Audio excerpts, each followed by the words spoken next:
Do you guys have Apple TV? I do not. There's this new movie it's called like 9/11, like the president's. Let me interrupt you just for a second and tell you that we are streaming, so beware of that. Oh, okay. Okay, so I'm not saying you're going to say anything, right? But if you did, if you want, just let you know. So there's this. Because I just started. Yeah, we won't have any disparaging of the Taliban on this stream. Well, they are our allies. They're quite upset at us for destroying equipment, apparently.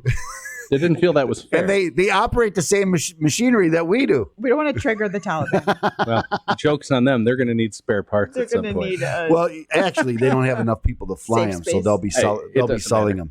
They'll be cannibalizing a couple of them, giving a few to China. Our Black Hawk helicopters, though. Yeah. They'll be all right. Yeah, they'll be all right. Okay, what was I doing, Steve? Okay, I'm sorry. I was just going to. Why was I talking about that movie on Apple? It was about the president. It was all about 9/11 from the president's perspective and Condi Rice and all those people. It's very interesting, like behind the scenes. What was going on that day. And, I was just thinking about how Biden would handle something, an emergency of that magnitude, God forbid.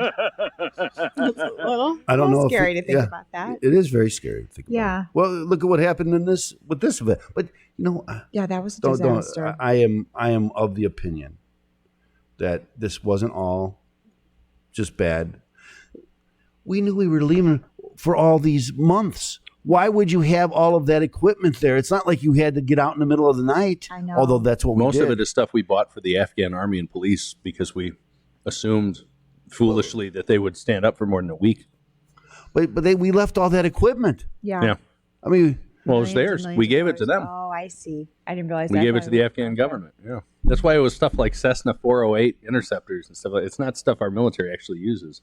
Other than maybe forward air controllers. And like night vision goggles and stuff. So now that's all in their hand. And then everything we gave to that government. Didn't we also give them a list of here are all the American citizens that need to be evacuated? I'm still trying to figure out the... You should let them through those checkpoints. Yeah, I'm still trying to figure out the nuance on that. Yeah, me too. I mean, it just seems... I'm not sure I have all the facts yet. I saw something that said that they left all these service dogs, 150. That was not true. But that's not true. Is that true? No, they got those dogs out. Okay. Yeah. Because that was the most upsetting thing to me. If you want to upset Americans, kill the dogs. Oh my There was God. a picture. The only real thing you can get upset about in that picture was the fact that there was garbage all over the place around the dogs. But I didn't like that either. But that was prior to a flight out. So they're all good. Okay, well that's good. Yeah. I'm concerned. I'm always concerned. Now, service cats, who cares? How dare you? I just bought a house with 30 feral cats that lived underneath the back deck. I can say anything I want about cats at this point. Feral cats, it's a little different, but I love cats. And there was one that your telephone number right there. Apparently put them out. Is that correct? I can't see. Is it 312-294-8989? That's it. Okay, so I this happens to me sometimes. I misspell stuff. You and Sean. Okay. I couldn't resist. I understand. So let me go back to this. So anyway, we have a podcast intro. Let's do that. And then I'm going to talk about my experience in Michigan because I was on that story, but I stopped. Here's what I always... I'll stop a story because I want to get it on the radio. And so I was like, if we and then you forget. Yeah, no, because if we talk in between times and there's a great story, I mean it's still on, but it's not on the radio show, and so I always have stop. Right, that's okay. And then you can just repeat it. No, you can't. You can never. It's not the same. No, you can never repeat it. You did better the first time. You lost your mojo. It's absolutely true. I've got a podcast bump. I don't see a podcast intro. Is that maybe that's it? Well, let's try it. Thank you for being. That's the end. Yeah, that's the bump. What's the intro? I am looking. What was that young lady who made that whole little song? Deborah, yeah. Deborah made a little song for me. I remember that. Yeah, that was so sweet. Oh, it's probably on there. Can you see a Rae Kaplan song that Debbie did? She's not here today, huh? She's in the Studio B control room. I didn't see her in there. KAP? KAPLAN. Let's see. She was great with the. She's great with the. She made a little jingle. Yeah, jingles. That was so sweet. I must have that somewhere. Did she send it to you? I don't know if she did send it to me. It might have timed out here. Let me try RAY. Because you never know. Nothing. Nothing, huh? I'll see if I can find it maybe for next time.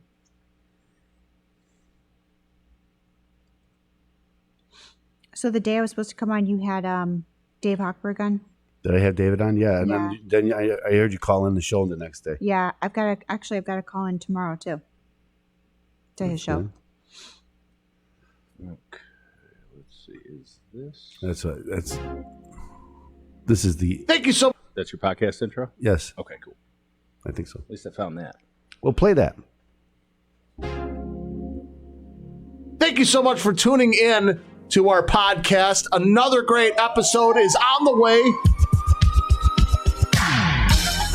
Ladies and gentlemen, fasten your seatbelts and join Stephen and Jim as they talk about everything under the sun and have a whole lot of fun. All right. News, sports, movies, It's dark, and we're wearing sunglasses. Hit it. pop culture, and puppies. You love puppies. It's the Watch Talk Radio podcast. Uh-huh. It is the Watch Talk Radio podcast. And one of my cameras just went out again. Don't know why that is. Don't know why that's happening there. But I have another camera. And so I will use this one. But anyway, welcome to the show, Ray. Thank you. I was telling you a story about my Mr. Leibowitz story, and this is on Facebook, so he might see it. But maybe I shouldn't say it then. No, it's not a bad thing about it, but it's just that he is well known amongst the judges, and attorneys and practitioners. Yeah. right. So he's well known. Tough but fair. Yeah, I I'd agree say. with that. I agree with that. Right. I agree. It's kind of like Judge Goldgar, Right. Although I have a case in front of him now, Judge Goldgar. He's the one judge I did not want this. Oh, really? Because he is more likely. He does the totality of the circumstances test Right. much more than Yes. most other judges would. Right. Right. And I do a lot of overcoming the presumption. Mm-hmm. And so, a lot of judges, it's kind of a free ride from there. Right. He lets the trustees, the office of the trustee, kind of disregard the presumption of abuse, Right. And just it's the same analysis, Right. Well, they have too much money. I just overcame that, Mm-hmm. so I have a case up in front of him now. And Judge Schmetterer's retiring. I've heard that. Yes. I've I heard think that. as of September 30th or something. Now I've been practicing a long time. Me too, sort of. Well, yeah, I think you came in about the same time. Still very young, but still I think somehow you came in practicing about the for a same long time I did. I was older. You were younger. And he had some connection with my brother's wife's father, who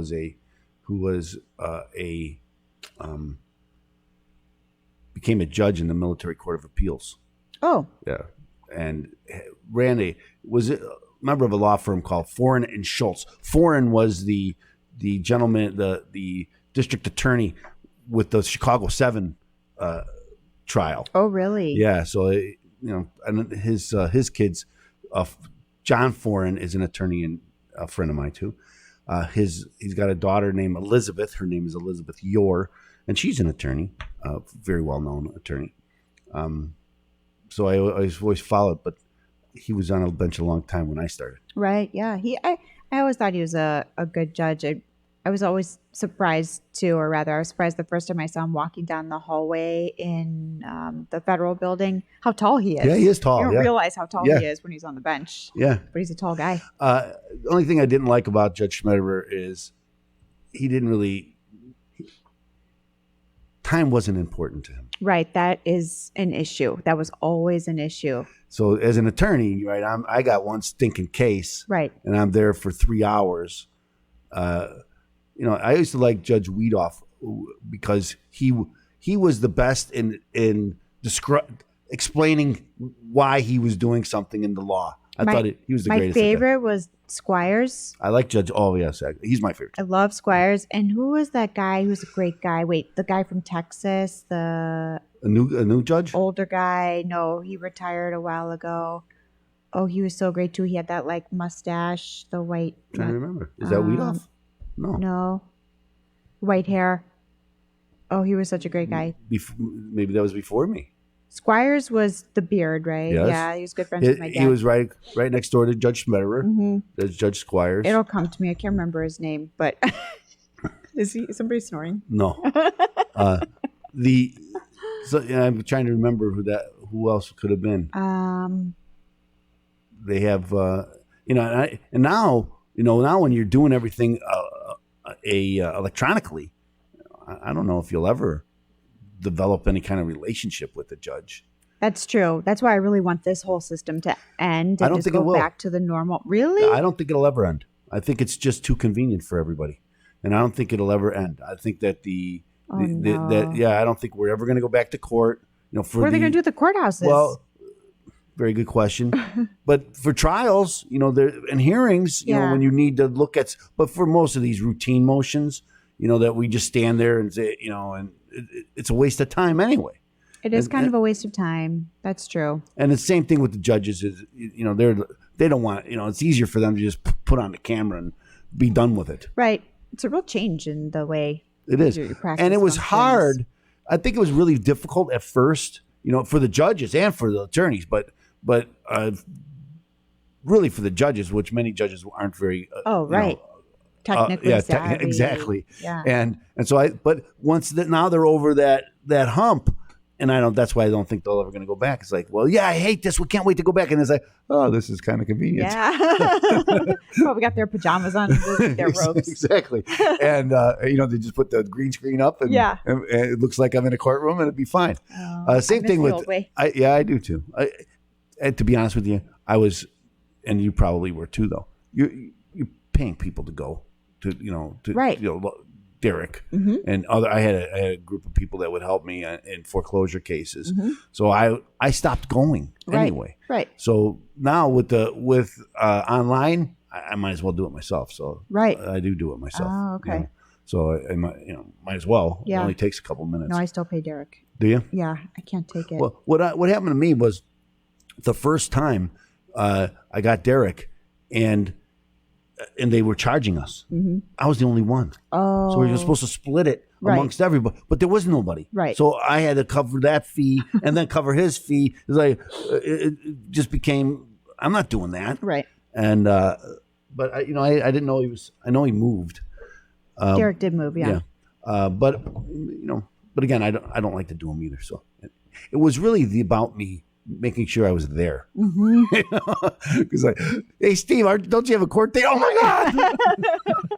And that's when I was downtown. And I also hated running up and down the stairs, going between courtrooms and trying to time everything perfectly. And well, you have a lot more cases than I ever did. Sometimes that happened to me too. But not pass a case if you didn't write them the note, or they didn't get. Or they wouldn't make eye contact with you. And sometimes I would have to shuffle between the Daily Center and bankruptcy court. Wait, I can never go to the Daily Center again. That was a zoo over there. Yeah. I mean, that is just, and nothing makes sense. They don't follow the rules. At least in federal court, they follow the rules. Yes. Down to the letter. I mean, you can, if somebody misses a date, they're just out of luck and you're done. You missed the date, you missed the deadline, you're pretty much done. Yeah. But in fact, in state court, they were like, it's like more of a suggestion. Well, I had I don't know, was it last week? No, last week I had Attorney Peck, Kerry Peck. Okay. But the week before I had a guy, his name is Larry Smith, and he does a lot of district court stuff. So we talked a lot about district court and the majesty of district court and the difference between district court and state court. Yeah. Again, in state court, you can get away with calling them, "Hey, judge." Right. We're colleagues. In district court, you're not colleagues. No. But I prefer. I mean, just because I guess you like what you're used to, and so I was used to federal court. Yeah. And then 1 or 2 times I had to go to state court. I can't remember why, but once or twice, and I didn't like it at all. I didn't know anybody. I was lost. I didn't like the system. Nothing made any sense. It was disorganized. I just hated it. Yeah, and I did a lot of foreclosure work back in 08 to probably 2013, 14, and so I was up there a lot. And they had 10 judges, kind of like bankruptcy judge. You went from one to another, Right. one to jump from one. So you got to know the judges fairly well because you appeared in front of them a lot. And again, since I've been not going to court, I don't appear in front. So some of the new judges, I've only appeared a couple times, maybe now on Zoom. Yeah. And I don't do a lot of bankruptcies anymore anyway. Most of my bankruptcy cases are tax cases, complicated tax cases, and they don't come along very often. Right. So, Yeah. but anyway, what we should do is, George, let us start the show so we can capture Rae Kaplan's genius on the show. I do have Well, I audio didn't of wanna my say favorite anything. judge, if you'd like to hear Oh it. yeah, I'd like to hear it.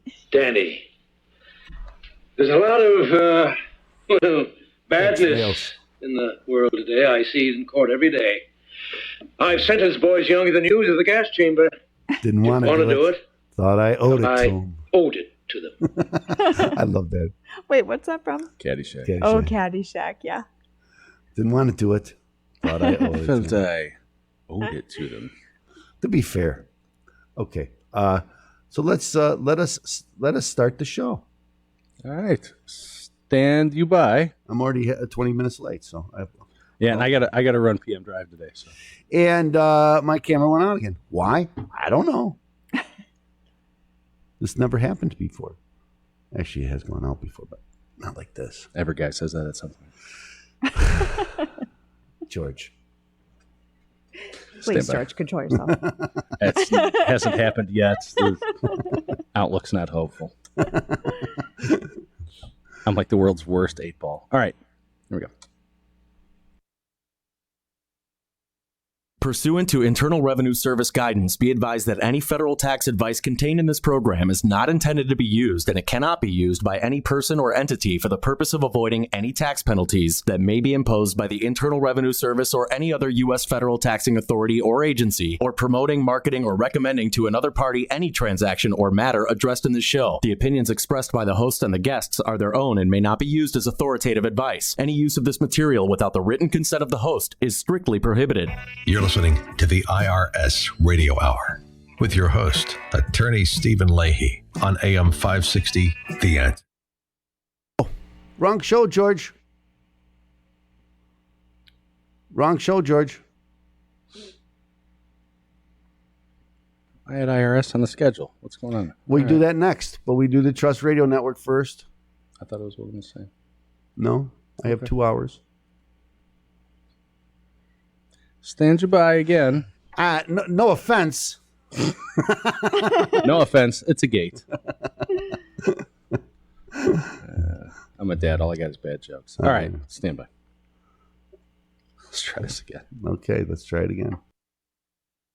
Welcome to the Trust Radio Network. Join your host, Attorney Stephen A. Leahy, every Saturday night at 7, right here on AM 560, as he engages in conversation with some of the most trusted professionals in all of Chicagoland. Enjoy interviews with local professionals dedicated to providing the very best products and services. Learn who they are, what they do, and most importantly, why they do it. Take a step inside the minds of some of Chicagoland's most successful business leaders and learn all there is to know every Saturday night at 7 on the Trust Radio Network. Now, here's your host, Attorney Stephen A. Leahy. Good afternoon. I got to laugh at that guy because he says, learn all there is to know. So you're going to learn all there is to know today. You should have, if you watched the show last week, then you learned all there was to know last week. And so now you'll learn all there is to know now. And this is the Trust Radio Network here on AM 560, The Answer. I'm here with our technical producer, George Hoffman. Yeah. Good afternoon. It's forgivable. We've only known each other for like 7 years. I know, but you're not my regular guy. It's just true.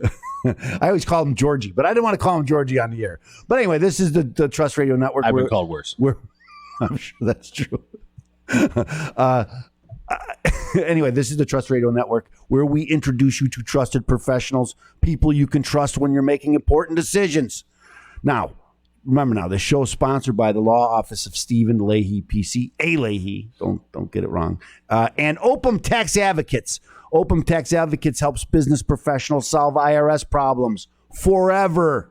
We help them with audits and levies, liens and garnishments, collections, unfiled tax returns, and I got thrown because of bankruptcy, because we're going to talk about bankruptcy later. But we do help people with bankruptcy, loan modifications, and foreclosures. But I also help people avoid IRS problems. So again, if you're having some IRS problems, call us at 312-664-6649. Again, that number is 312-664-6649. You can visit us on the web at chicagotaxteam.com.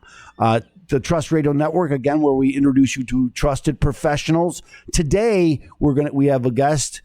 Her name is Attorney Rae Kaplan. She is a regular on the show, so I wanted to welcome her to the show. Jolly Josh isn't here. We usually have a audience applause. So that's all the audience is sitting here quiet. Okay. So anyway, welcome to the show. Thank you so welcome much. to the show.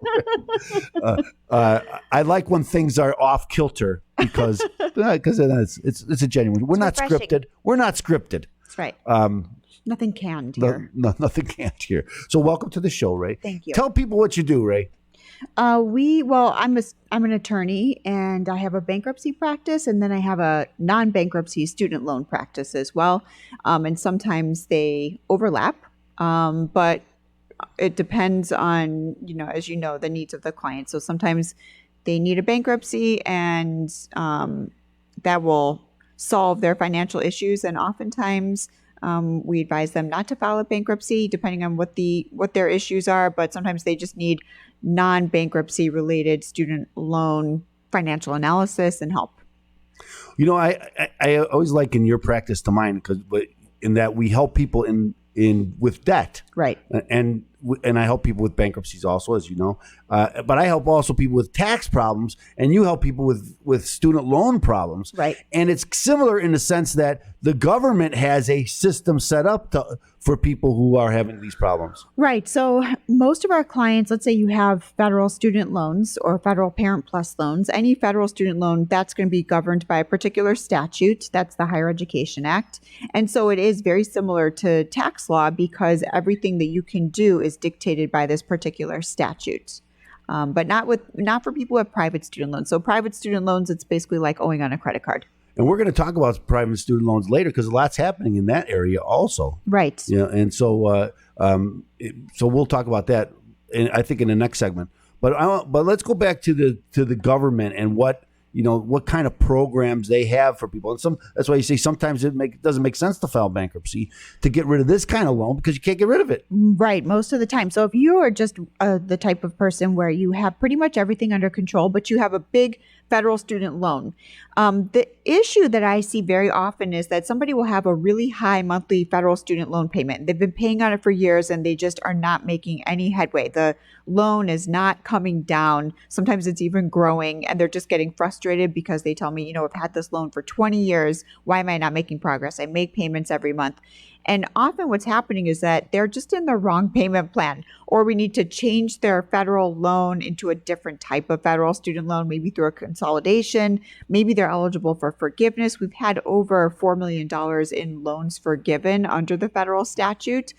And it's the best thing about it is that once we get in there and we start fixing things, it's credit neutral or good for their credit. So there's no downside to it. So often with bankruptcy, as you know, it's kind of a double-edged sword because although you might be getting rid of a lot of debt, it's a negative hit on your credit. I want you to repeat that again, though, because there are ways for people to get debt forgiven from the federal government. Absolutely. So if you are retired and you have some sort of a medical illness or ailment, we can have your federal student loans forgiven in most cases.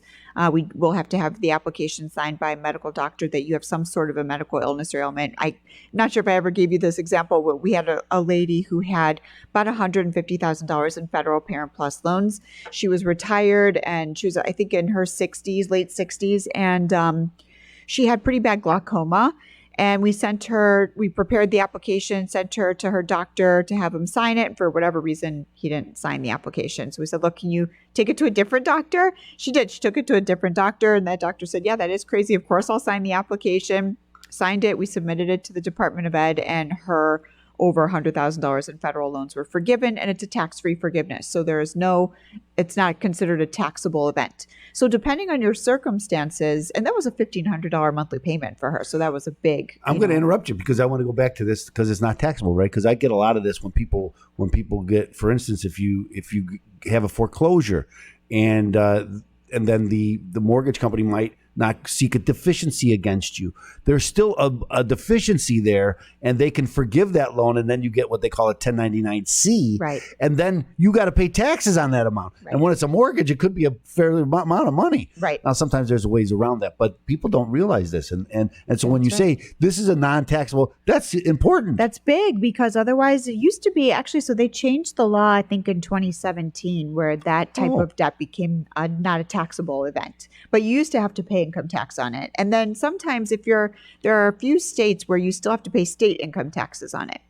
So I think Pennsylvania, Alabama, I can't remember what the other two are. There are a couple of states where you still have to pay state income taxes on that forgiveness. Illinois is not one of them, though. How would that work?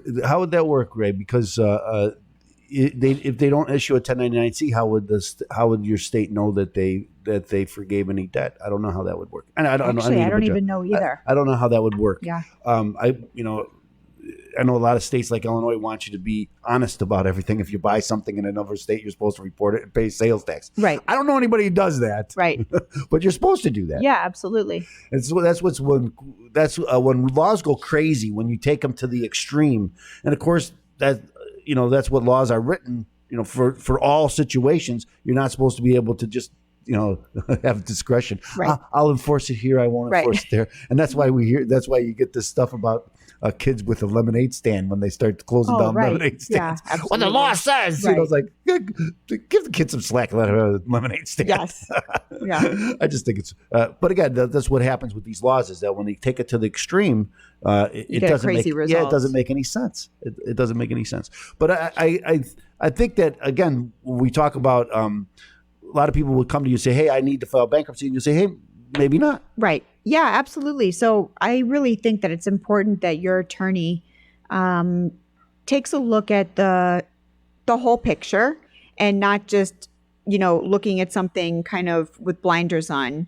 Sometimes once you get somebody's loans figured out, their federal student loans figured out, everything else kind of falls into place. So let's say I can wipe out, you have a monthly student loan payment that's $800 a month. And that is making you fall behind on your rent or your credit card payment or, whatever else it might be. If we can get that federal student loan payment down to maybe $100 a month, or maybe we can get rid of it, it frees up all this money so that then you're actually in a position to chop down your credit card debt. Or maybe you can take care of your past due taxes or get current on your rent or your mortgage. Love that. Because I say there's 4 steps. One of them is focus your resources on what's important. So you try to spread it out and try to pay everything, and then you fall behind on your mortgage, you're going to lose your home. Right. So sometimes you need to focus on what's the most important thing. Well, we had a client recently where she had a pretty good amount of private student loans, but she was a young girl, had just graduated from college, and we didn't want to. She hadn't defaulted. So the loans were still delinquent, but they were still in good standing. And then she had a pretty large federal student loan too. And we actually advised her to think about putting her federal loans into forbearance because she was going to get those forgiven pretty soon anyway. Well, let's pick up on this because we're after the break, because we're going to take a short break. We're going to have some commercial messages. Remember, Open Tax Advocates helps business professionals solve IRS problems. We can help you solve your IRS problems. So give us a call at 312-664-6649. Go on the web at chicagotaxteam.com. We're going to take a break. Join us on the other side here on AM 560, The Answer.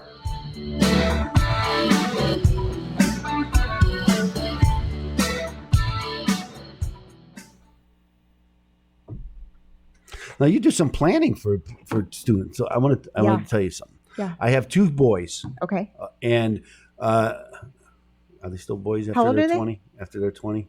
I have a 20-year-old and a 22-year-old. Yeah. and both of my sons finished University of Illinois in 2 years and got a free ride to law school, both of them. Oh my gosh, that's fantastic. Yeah.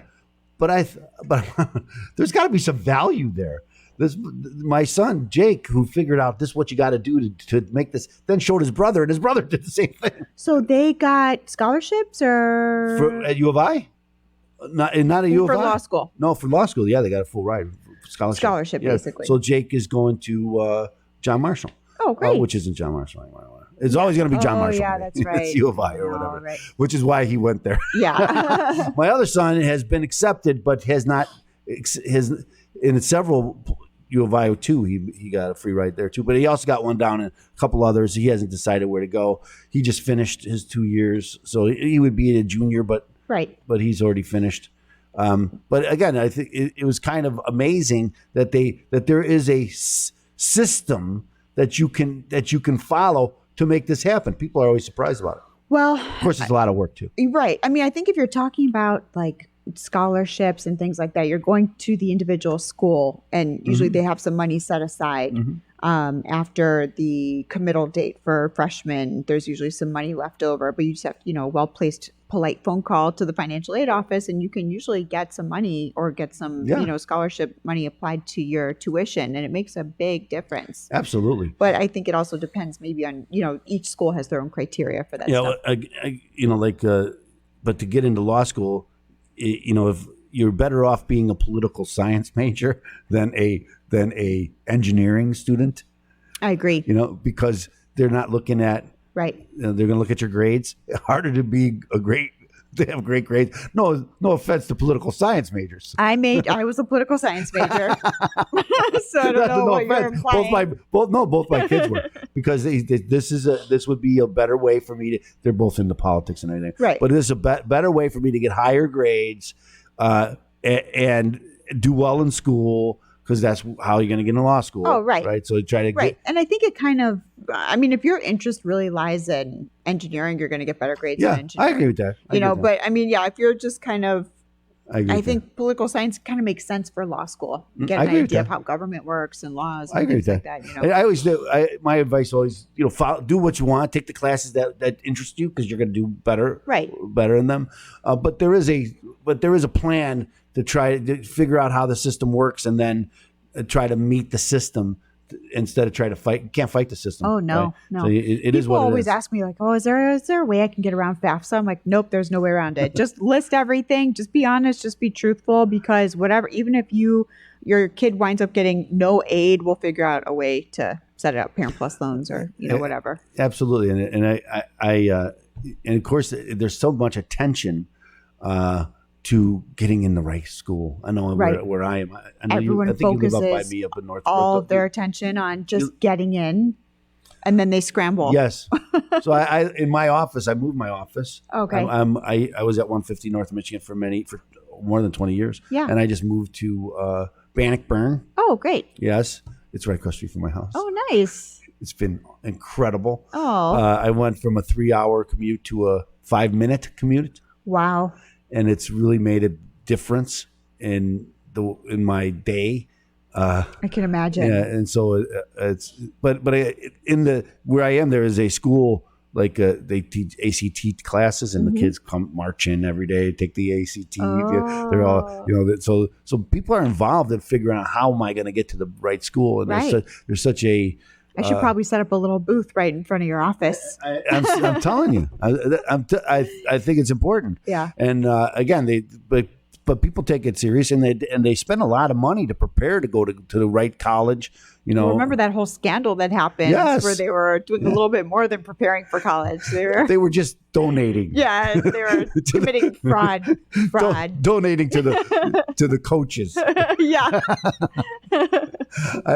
But again, that's how important it is to people. Shading their credentials. That's how important it is to people. Hey, wait a minute. That's what my parents did. It was okay.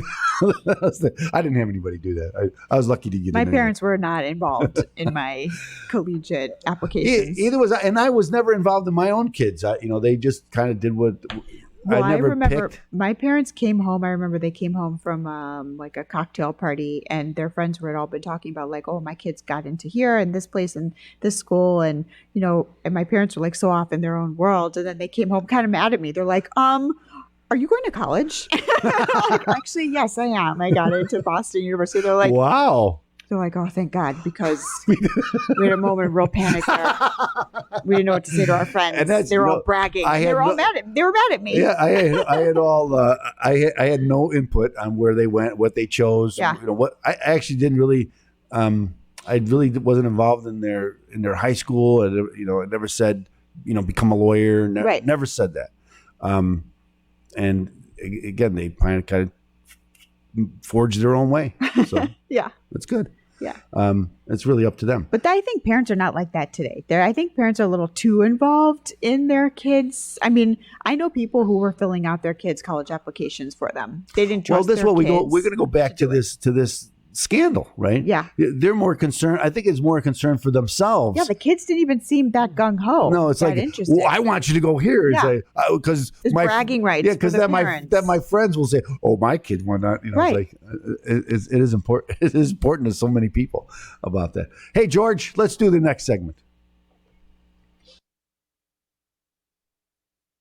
And now, back to the Trust Radio Network on AM 560. The Answer. Real conversations with some of the most trusted professionals in Chicagoland. Once again, here's attorney Stephen A. Leahy. Welcome back to the Trust Radio Network. We're here with our technical producer today is George, not Joliet Jake. I mean Josh. Joliet Jake is John Belushi. And we're also here with our guest today, attorney Rae Kaplan. Attorney Kaplan helps people with bankruptcies and with student loans. So I'm always surprised at how little people know about the programs that are really out there to help, because we hear so much about student loans, and the emergency that's out there. But there are people don't realize that there are programs out there. There are great programs. My recommendation is always, if you're in the planning stage or you've got kids in high school, to plan to take out federal student loans. Your kids won't qualify for that much necessarily if they're dependent, and the Department of Ed considers them dependent if they're under the age of 24. So they won't qualify for more than $5,000 or $6,000 per year. And the amount that kids can take out is capped at about $31,000 total for undergraduate school. But parents, if your credit is decent, and this is why financial planning comes into play, if you're going to plan on taking out federal Parent Plus loans, you really don't want to do a bankruptcy, a Chapter 7 or a 13, because that will impair your ability to get a federal Parent Plus loan, because federal Parent Plus loans are loosely credit-based, but they're really a great tool because there's pretty much no limit. You can take out as much as you need to cover your kid's entire undergraduate education each year. You've got to do it. And they disperse the funds to the school. And they include in there not only cost of tuition, but cost of living. So for housing, books, everything is covered. And then there are no payments until your child graduates. And then the payment plan is very reasonable. And often it comes down to basically an income contingent repayment plan that's going to be 20% of the parents' just one parent's gross disposable income. So then the key there is which parent is borrowing. That's what I wanted you to talk about. Right. Because as you just said, one parent. Right. One parent. So it's really important to pick the right parent to be the federal Parent Plus loan borrower, because let's say you have a couple. One person makes $100,000 a year. One person makes $20,000 a year. As counterintuitive as it might sound, you want the person making $20,000 a year to be the Parent Plus loan borrower, because the payments are going to be based on that parent's income, not both people's income. That now, right there is a huge. That's huge. It's a game changer because it's a difference between making a payment every month of $1,000 a month or maybe $150 a month. So it's a great tip. More than a tip. It's better than that. But I want to let's talk a little bit more about what you were just, not only the loans that are out there and picking the right parent, because again, but how long does that go? Does it go on forever? How does that go? So it depends. So let's say that you're a mom and you work as a public school teacher, and this is where the planning comes into it too. the question is, are you going to be working in the public sector for 10 years from when the loans are due? So basically 14 years. So if your child is entering as a freshman, it's going to be a 4-year college. And then if you are a teacher, we can set it up so that you make payments for 10 years, and then you get something called public sector loan forgiveness, which is the payments are going to be based on your income for that 10-year period.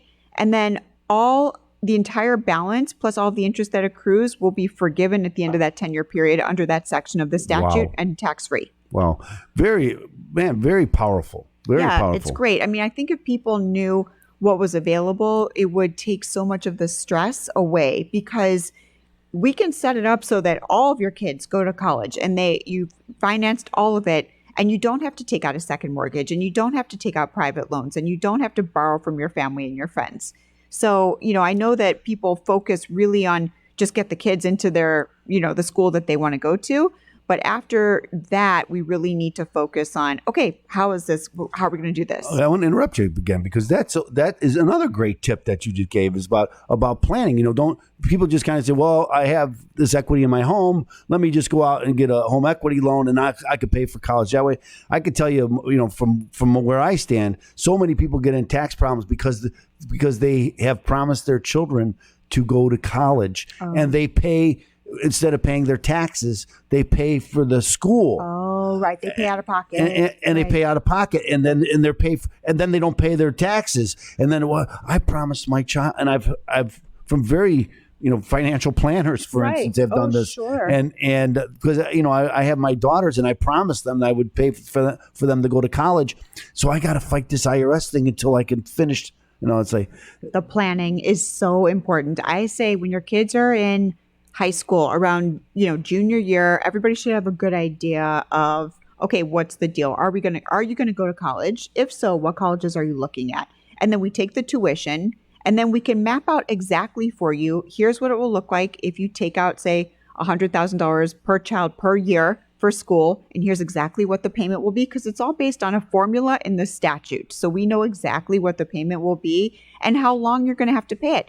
And then for some people, the planning comes into play like, well, I might be a teacher now, but I'm going to retire in 5 years. Great, because when you retire, your payment goes way down, and then we can probably get the loan forgiven. So there's a lot that comes into play. We just need to know how to do it, how to strategize. Because you understand what's out there, right, and nobody else does. Right. Nobody really knows the statute, right? And so what people do is they kind of panic.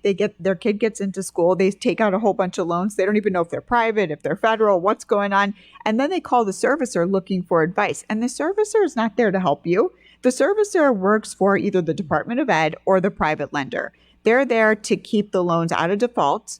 And their fiduciary duty really is to the lender. Yeah. It's not to the borrower. I want to point that out again, because that's so important that to know the rules, that there are rules out there. Right, absolutely. That you should take advantage of. What's this going to look like? I mean, is it going, and for some people, they are going to wind up, most of our clients, I would say, wind up paying back less than what they took out over a long period of time and getting the rest forgiven. Now, most people, when they think of student loans, they don't think of that. They think, okay, I'm going to take out $50,000 or $100,000. I'm probably going to end up paying back, $300,000. Yeah. That's very rare for that to happen. And if that does happen, you did something wrong. I have to say that how many people you ask, are they private loans or nobody knows. It's like they just they take whatever's out there. And if you go to the school and you're talking to a financial aid officer, sometimes there's just kids working in there. They don't know. They're kids who go to the school and they just push a Discover card application in front of you or a Wells Fargo application. You think you're taking out a federal loan. It's not. It's a private loan. And then, it's like, or people, I've seen them actually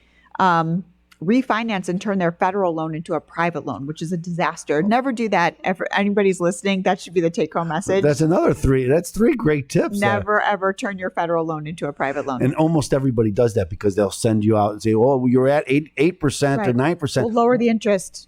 And then you say, oh, that's a great deal. Do you care about the interest? No, because you're not going to pay it because it's going to be forgiven. Okay, so I'm just going to tell you that I hear this all the time because people ask me, hey, Attorney Leahy, can you reduce what I owe the IRS? And my answer generally is not as often as I can reduce what you pay them. Right. So you still owe it, But you're not going to pay it. But you're not going to pay it, right? Just because you owe $100,000 in federal loans doesn't mean you're going to pay $100,000 in federal loans. You might only pay back $30,000 and get the entire balance forgiven. It depends on your situation.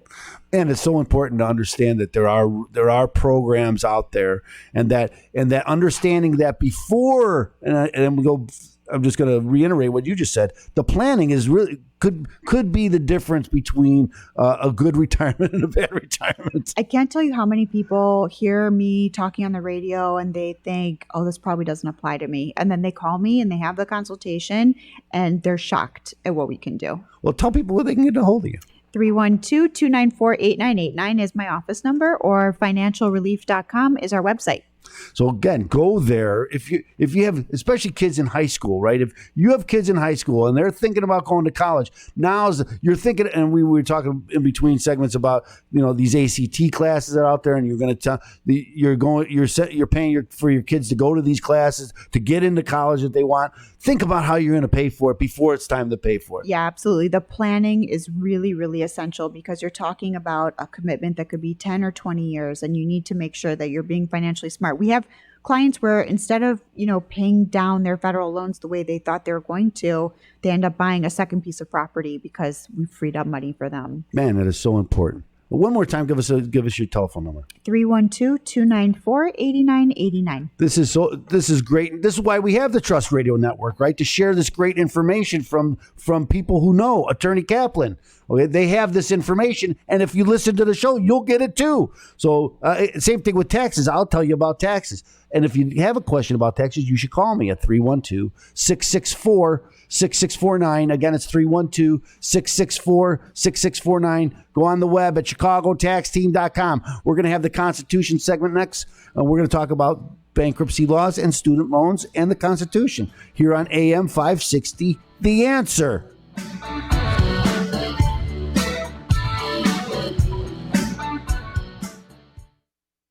What did you want to talk about in terms of the constitutional issue? Well, not just any Supreme Court case or anything. Wasn't there a Supreme Court case or anything that's one of those cases that you... Yeah, one of these was actually... Hold on a second.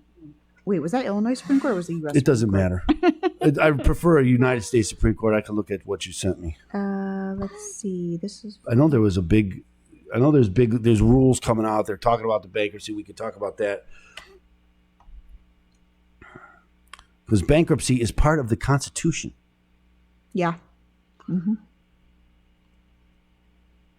Yeah, these are all, like this one's Michigan.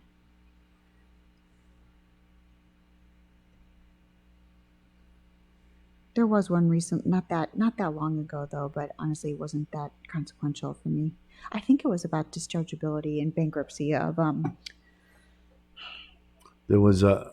I don't think that was it about private student loans being discharged in bank? We so rarely do those. We file the adversary, but it's mostly for settlement, just to induce settlement. So we'll file the adversary, and then the lender usually comes to the table to settle. Is that right? Oh yeah. Yep. It's like whenever, whenever I question for any kind of credit card, whether they never respond. Mm-mm. And then if I make a motion to deny the claim, they never respond. We had one recently, not that long ago, I think he owed $68,000 in private student loans. He'd already filed a Chapter 13 and gotten the discharge. So we went in and we filed an adversary in his previous 13, asking to have the private loan included in it was like a 10% plan or something. Have the loans discharged. This is because they had this case came in before they didn't hear it. Right, they wouldn't hear it. That's right. So we basically wound up getting them to settle. They agreed to, it was $68,000. They agreed to $24,000 payable, $200 a month. Oh, yeah, just big.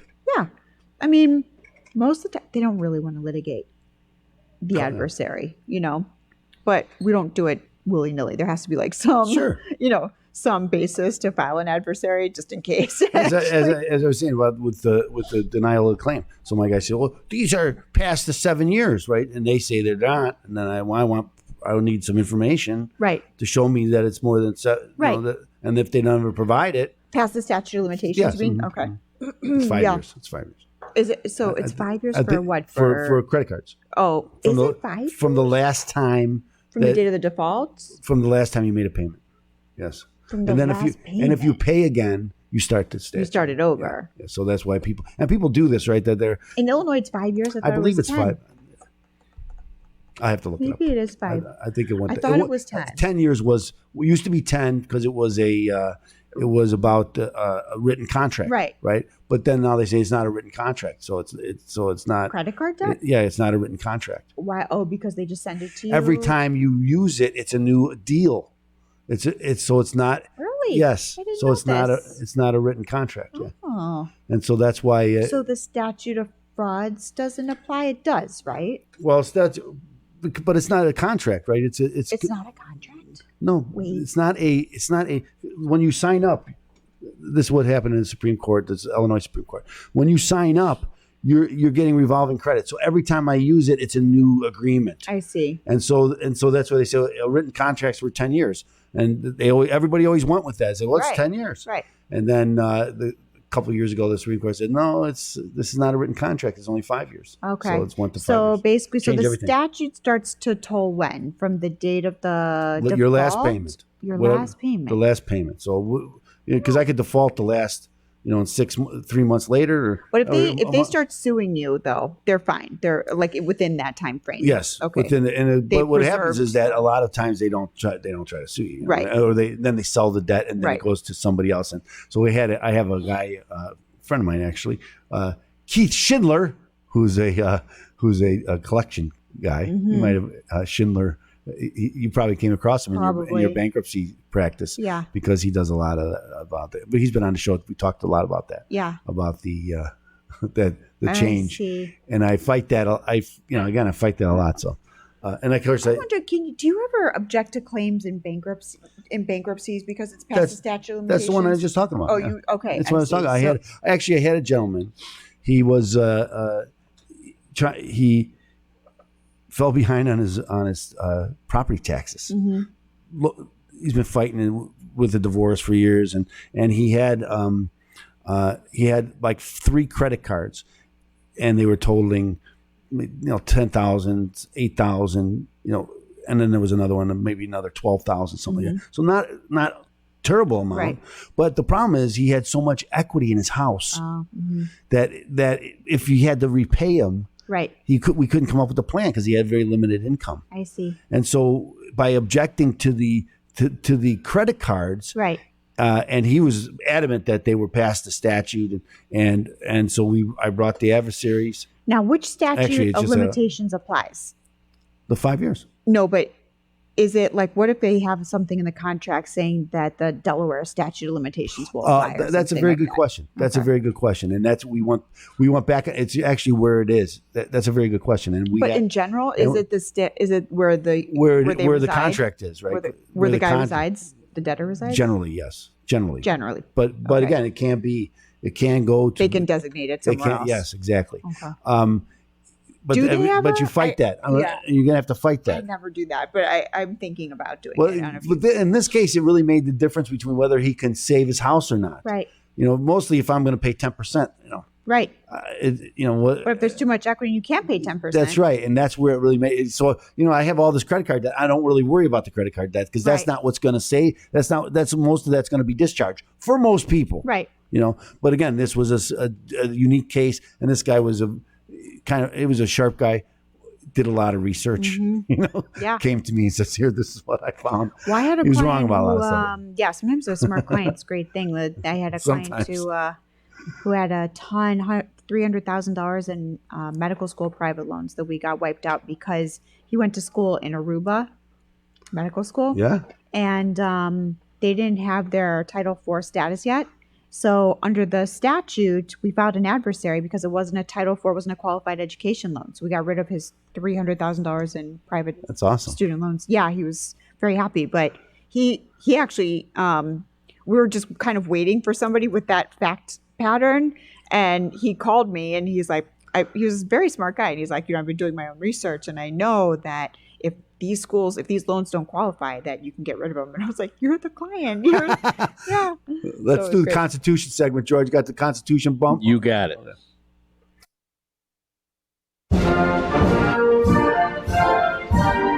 From 1788 until the end of time, we the people make a resolution to defend the Constitution.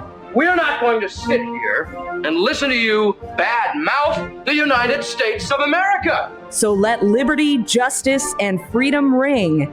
It's the Constitution segment. Our Constitution is a document in which we, the people, tell the government what it is allowed to do.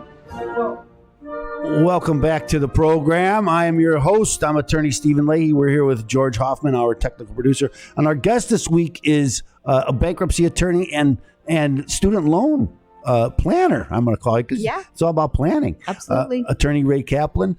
This is the Constitution segment. What people don't realize, I think, is that the bankruptcy is in the Constitution. That's right. And so it's not something that's just made up. It's part of our rights in the Constitution. Designated what, under Article 1? I was looking at that. I don't think it's Article 1, but I'll get into that. But I did look it up. It's here though, and I need glasses to see it. But I want to talk about a little bit about the. There was recently a Supreme Court case about bankruptcy and discharging taxes, but they didn't hear that case, right?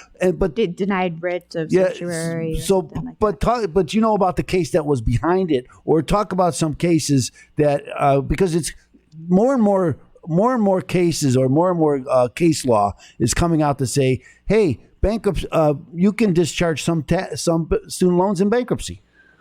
Well, it's complicated. Yes, I understand. So, and it's interesting. Right now is an interesting time for, where my practices overlap bankruptcy and student loan law, because there's proposed legislation that could potentially change the bankruptcy code and the legislation that governs student loans as well. So if any of the proposed amendments to the bankruptcy code were to actually pass, that would be a big shift in how we practice bankruptcy law, as you know. Yeah. So I think that would be really interesting. And then,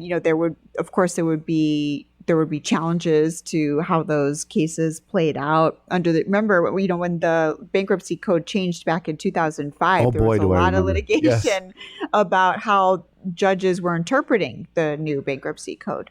So, and it took many years for that to get washed out. Many years, and now we're all used to it, and now they're probably going to change it again. I had attorney Larry Smith, and he does a lot of the Fair Debt Collection Practices Act, and there was a recent Supreme Court case, and as that same thing with bankruptcy. When a Supreme Court case comes in your area of the law, right, it changes everything. Right, absolutely, because there's no question anymore. Yes. So that it's kind of nice to have that certainty, but it's also a little scary. But that's what the Supreme Court's there for, I guess. But I mean, among other things, not just for bankruptcy lawyers. But there are a lot of interesting cases. But I've tried to discharge federal or private student loans using the argument in those cases that you and I were talking about. Yeah. Basically saying, look, this isn't a student loan. This is just a regular loan, like any loan. We don't, just because you call it a student loan, that doesn't mean it's a student loan. But in these cases, the lender actually did a pretty good job saying these are qualified education loans. And there is, the statute makes it pretty clear. There's a definition, and you have to go to other sections of the IRS code. I think it's in section 221 to determine whether or not this is a qualified education loan. What's a qualified education loan? Go to that statute to find out what the definition of a qualified education loan is. So, there's a lot of...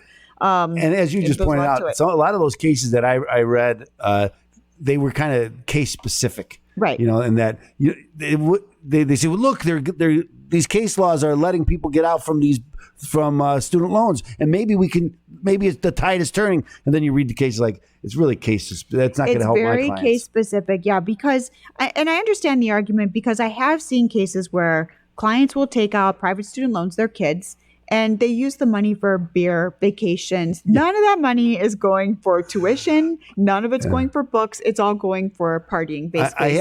I have to talk about, because I had a friend of mine who says, my kid, he wants to go away to college and he wants to live like I live. Right. Oh, sure. They lived in your house all this time. Right. And now they want to live like that. And so they start borrowing money to live like that. Yeah. And then it never goes away. No, yeah, I think that's something we need to bring back is a reorganization of priorities and expectations for kids. Kids, I mean, at least when we were in college, we knew we had to live like poor students. Eat a lot of ramen noodles. Yeah, we lived like poor people. Yeah. And, Drink cheap beer. You're supposed to live like that, $400 a month or something. Yeah. I mean, I remember taking out from the ATM, you can only take out 20s, and I only had $10 left in my account, so I had to go to the bank and request that $10. It was a very humbling moment. I've been humbled by money many times. Taking bags of change to the convenience store. As a young man going to college and paying my own way, I was on the pay-as-you-go program. But that's part of growing up. I agree with that. That's part of just living on a budget, being responsible. But I always thought, I never forgot that when my friend said, he thinks he's going to live like I live after all these years, and being an attorney and making some money. You're not going to live like that. In college, it was mostly the international students, though, who, were zipping around in BMWs, and they lived in big fancy homes and apartments, and we lived in the dorm. And everybody knew that person. Yeah. So anyway, thanks. This is Attorney Kaplan. Tell us your phone number again. It's 312-294-8989. So if you're having some student loan issues, call Attorney Rae Kaplan. She'll help you. I guarantee she'll answer your questions for you. And if you have tax questions, call me, 312-664-6649. We're going to take a break. Join us on the other side on AM 560, The Answer.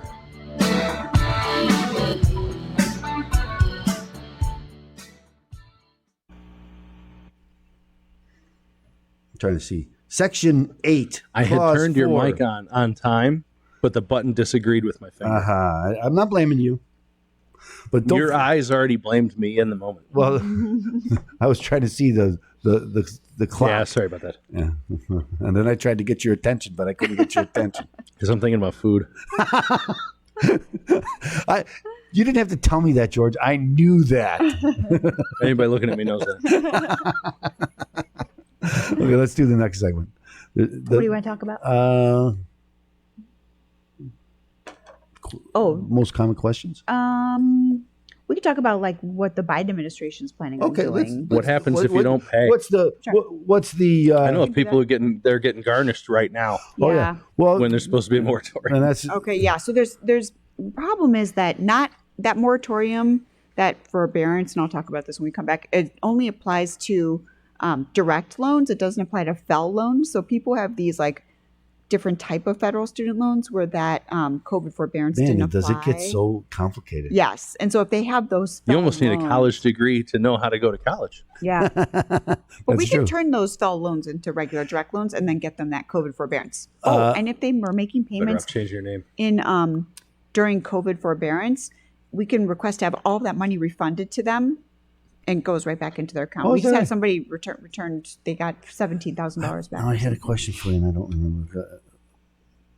Biden administration. What you see coming down the pike, down the road. Sure. But I also, it was something else. But anyway, I'll think of it. Yeah. All right, stand by. Standing by. It sounds better in unison. I kind of miss Jimmy. I know. All right, let's see.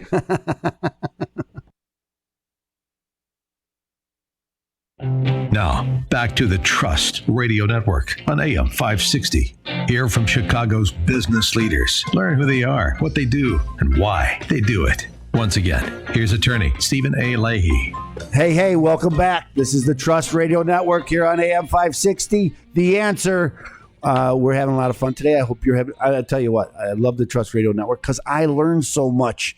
And that's why you should listen to the show, because you can learn that too. And today we're learning about student loans from attorney Rae Kaplan, who knows more about student loans than anybody I know. And that means anybody you know, probably, okay? Because I know people who know something about this. But we were talking a little bit about the bankruptcies, and you alluded that there might be some changes coming. and I know it's not official yet, but what kind of changes are they talking about? Well, they're talking about making student loans dischargeable in bankruptcy again. So that hasn't been the case for a long time. And it used to be that only certain types of student loans were dischargeable in bankruptcy. Remember that? It was like if they were only certain, like a few years old, you can get rid of them. But for the I think they had to be 3 years, and now I think now they're talking about 10 years. Is that right? That's what they're talking about, which is fine because, I mean, any change like that would actually provide a lot of relief to a lot of people. So I'm kind of hoping that they make some change because right now it's kind of out of control. There's I agree really, with that. there's not a whole lot that could be done vis-a-vis bankruptcy with student loans. That's not to say we haven't had some really good results in terms of filing adversaries and having student loans discharged.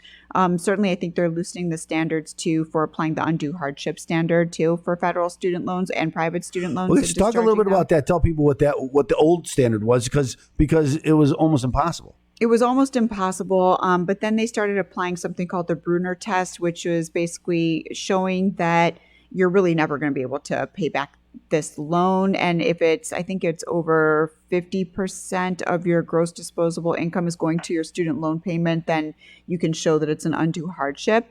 But you have to first analyze whether or not a Chapter 7 or a Chapter 13 otherwise makes sense for you, because all of that goes into the analysis, because it might be that you are a good candidate to have your loans discharged, but a bankruptcy would make you lose your home or, some other catastrophic result from a bankruptcy. So it's very important that you go to somebody who's experienced and understands bankruptcy law and both how it applies to student So what loans. I tell people all the time is if you have tax issues and bankruptcy, and you're thinking about bankruptcy, find an attorney that knows about that. Right. Both those issues. Same thing here. If what's driving you to bankruptcy and one of the big components is student loans, make sure the person that you go see understands about student Right. loans. Like we were talking about our friend, a client of mine who had over $300,000 in private student loans for when he went to medical school. And we were able, through his bankruptcy, to discharge all of his $300,000 in private loans. That was a unique situation because he went to school overseas, and that school happened to not be a Title IV school. So under the statute, it wasn't a qualified education loan. So, and then that school later got their Title IV status, but it's just when he was attending, they didn't have it yet. So we were able to discharge those loans. So there are ways. Technicalities. If you know what you're doing. That's the law. Right. There are ways you have to know what you're doing. You have to know the law. And so I'm going to go back and talk about taxes, because I've seen people come to me who filed the bankruptcy and they didn't realize that their taxes weren't dischargeable. Oh, right. And so then they think, I'm going to walk away from this debt. And then they don't walk away from the debt. Right. And they might do a 5-year Chapter 13, and then they come out and now they've added time to the statute, and now they're going to fight the IRS for another 5 years. Or how about if or they 6 had years. just waited another month or two? I've seen it so many times. Then they could have discharged Exactly. them. Yeah, those situations are very And that's why you have to be very careful with who you go to, depending on what's driving you to make that decision. Right. There are a lot of things. There are a lot of moving pieces, a lot of things that need to be analyzed appropriately under both applicable statutes. You're right. So you can go to a bankruptcy guy, and I always tell people, if you go to a bankruptcy lawyer and guess what kind of remedy he's going to have for you? Right. He's going to file bankruptcy. Right. But that's why, again, as you mentioned, sometimes that's exactly the wrong thing to do. If the student loans is what's driving you. Honestly, I always try to find a way around bankruptcy if there's a way to avoid it, because bankruptcy is a tool that we can use, and it's nice to have it available if we need it, but you might not need it. And if you can get to the result that you want without it, let's try to go there without it. Love that advice. I do. I have that. I give that same advice. It's I always say, it's like the last. It's the button that you can hit at the last minute. We should try to save that until we really, really need it. In situations, we've had a lot of clients where we have they have private student loans, and we're negotiating and working out a reduced balance settlement.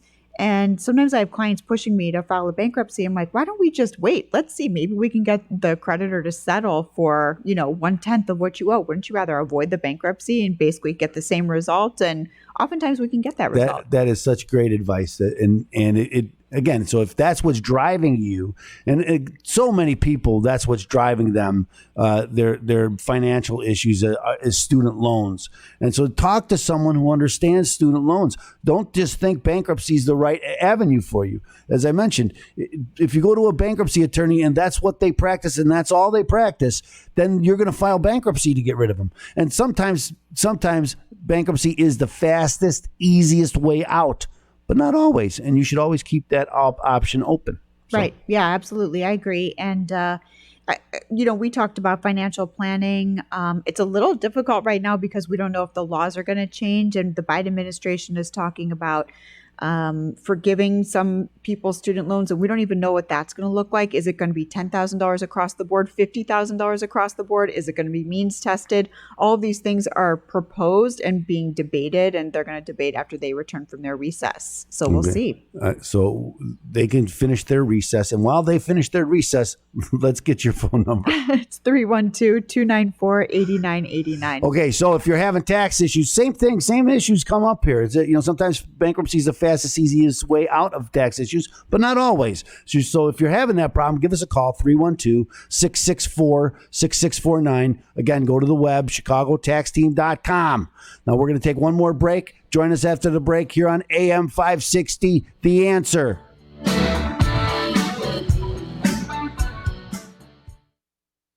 I just see so many parallels between what you do and what I do.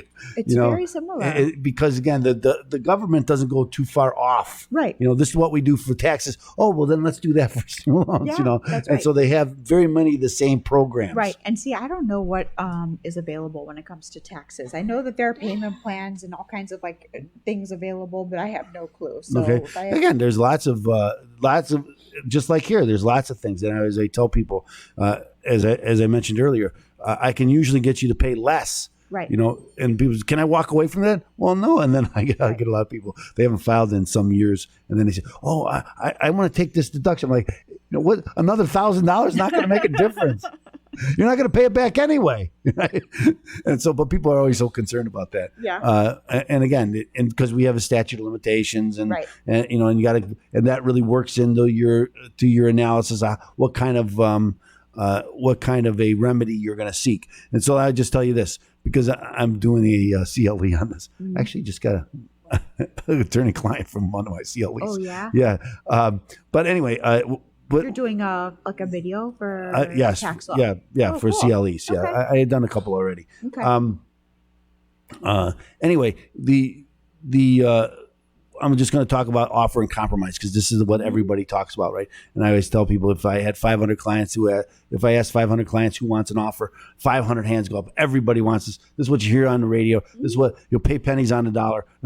So last year during COVID, the IRS solved 7.4 million collection cases. Of those 7.4 million cases, 14,000 were offers and compromise. Oh my God. What? Yeah. That's it? It's a bit of a turnaround. Yeah. Less than half of 1%. Why is that? Because it's out there, but it's not. People don't use it? No, the IRS won't agree. They won't agree No, to. because the standards are so stringent Right. that they don't want you to walk away from Right, it. right. That's And why, so yeah. You have to prove what they call that there's what they call doubt the collectability. So they're never going to be able to collect anything from you. I see. And then if you file, and then it takes them about a year to determine it. It's not, so people think, well, and I get this a lot, right? So I had a guy. And then there's a weird thing with the tolling of terms of dischargeability too. So if you have an offer and compromise that is just pending, does that Stops the statute from running. Yes. Okay. Bankruptcy stops the statute from running. Yes, for sure. Yeah. So, but so does the offer. But so does the and offer. so that's what, Quicksand also stops it from running. Fact. So anyway, that's always, sometimes it's exactly the wrong thing to do. Yeah. Because you're approaching the statute. And most people who hire me, they've been fighting the IRS for 5 years, 10 years, sometimes longer. Oh right? They've just been fighting and they don't get anywhere. Yeah. And it is, as your example before, like I owe more now than I did when I started. Absolutely. And they don't know again, so you have to use all the statute. And it's, with student loans, it's like, you have to put aside your normal intuitive way of dealing with debt. Do you know what I mean? You have to be okay sometimes. Like in our planning, we'll say like, okay, you're going to take out 100,000 and then it's going to be 200,000. It's gonna grow, and people start getting panicky, and we're like, but don't worry, because then it's gonna be forgiven. And they're like looking at me like, this better work. Yeah, because if it doesn't work, but you have to be okay with like, I would never advise them to do that if this was private loans, or something. And is there any grandfathering with that? What if they change the? No. Oh, man. The way they change the statute, it almost always is more beneficial to the borrower. So even if they make little changes around this on the statute, that would be a ticket out of office to make it harder. Yeah, they've made it easier. Millions of people to pay back. Even Trump made it so that like when you get the loan forgiveness, it's tax free. He's already given away. They've already given away for like 500,000 people that walk away from their acted like he debt. was like the devil himself, but he was like. Oh no, I'm talking about Biden now. Since he's been in, he's given up like 500,000 people have walked away from their debt. He just did the whole thing from ITT. Yes, so automatic forgiveness. Anybody, if they went to school during a certain period where ITT was defrauding its students, right? Yeah, and he gave up on. I guess that makes sense too. Yeah, that's fine. But of so course, you got to go to school hoping that you're being defrauded. And then, no. Well, of course, that one of the reasons why they started that whole fraud thing is because they made the money so easy to get. Right. So it's like, here, let's start this school and tell these kids, here, let me show you how we can get this money for you. Title IV status, and basically then everything was underwritten by the federal government, so they created this problem. Yeah, yeah, I agree with that. Yeah. And then they're going, but they should That's one of those things that I do agree with. Yeah. Right. You create this problem, then they go to the school and they don't even get a degree. That's the real hard one. You got to clean up your own mess. That's the real hard one is when people go 2-3 years of school and they owe, $40,000, $50,000, $60,000 and they don't even get a degree. Right. Well, the credentialing is a really crazy thing too, because people can't tell, like they can't tell if their school is accredited, or if it is accredited, if the accreditation is meaningful, because there are these different accrediting agencies. And you have to know which agent. Nobody would know. Okay, I'm an attorney. It was like a Byzantine labyrinth to try to figure it out. Not easy. We got one more segment. It's a very short segment, and we'll just kind of wrap up. Talk about. I want the three. I'm trying to remember the 3 tips because you had 3 great tips. Who should be the federal Parent Plus loan borrower is good. one. Well, planning before your kid goes to college. That's 2. That's 2, but that's part of the same one. Yeah. We'll talk. We'll talk about it. See, I was thinking spear, cue, and rib. Those are the 3 tips I love. Stand by. It's always food with you. Yeah, it's a running theme for 3 decades now. Almost 4 of them. All right, Stan. Go. And now, back to the Trust Radio Network on AM 560. The Answer. Real conversations with some of the most trusted professionals in Chicagoland. Once again, here's attorney Stephen A. Leahy. Welcome back to the show, or the program. I like to call it a program because the show seems too showy. It's a program. So welcome back to the program. I am your host. I'm attorney Stephen Leahy. We're here with George Hoffman, our technical producer. Our guest this week, and again, this is why this is Trust Radio Network. People you can trust when you're making important decisions. No bigger decision than how you're gonna finance your kids to go to school. Right. And it's a big one. Not even, I would say the kids, but they're not going to pay attention. Right. No. So that's why the parents have to pay attention to this. So, right. Absolutely. We were talking about before, just the planning. The planning is so important. And that really starts when your kids are probably juniors in high school, to plan, okay, where does it look like? Where are they interested in going to school? Knowing what the tuitions are for that school. I just found out Northwestern's tuition is very high. I think it's over $70,000 a year.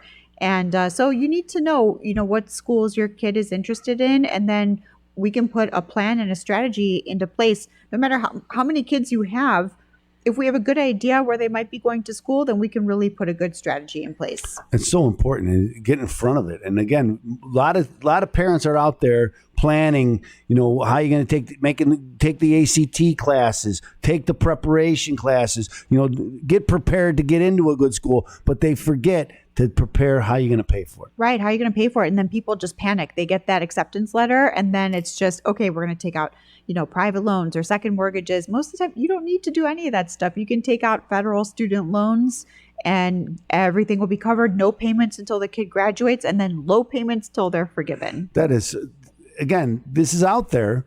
And you have to do the investigation. And I just helped you with the investigation. Call Attorney Kaplan, and she can help you, and she'll answer your questions. Tell them how to contact you, Attorney Kaplan. Our website is financialrelief.com, or you can call us at the office, 312-294-8989.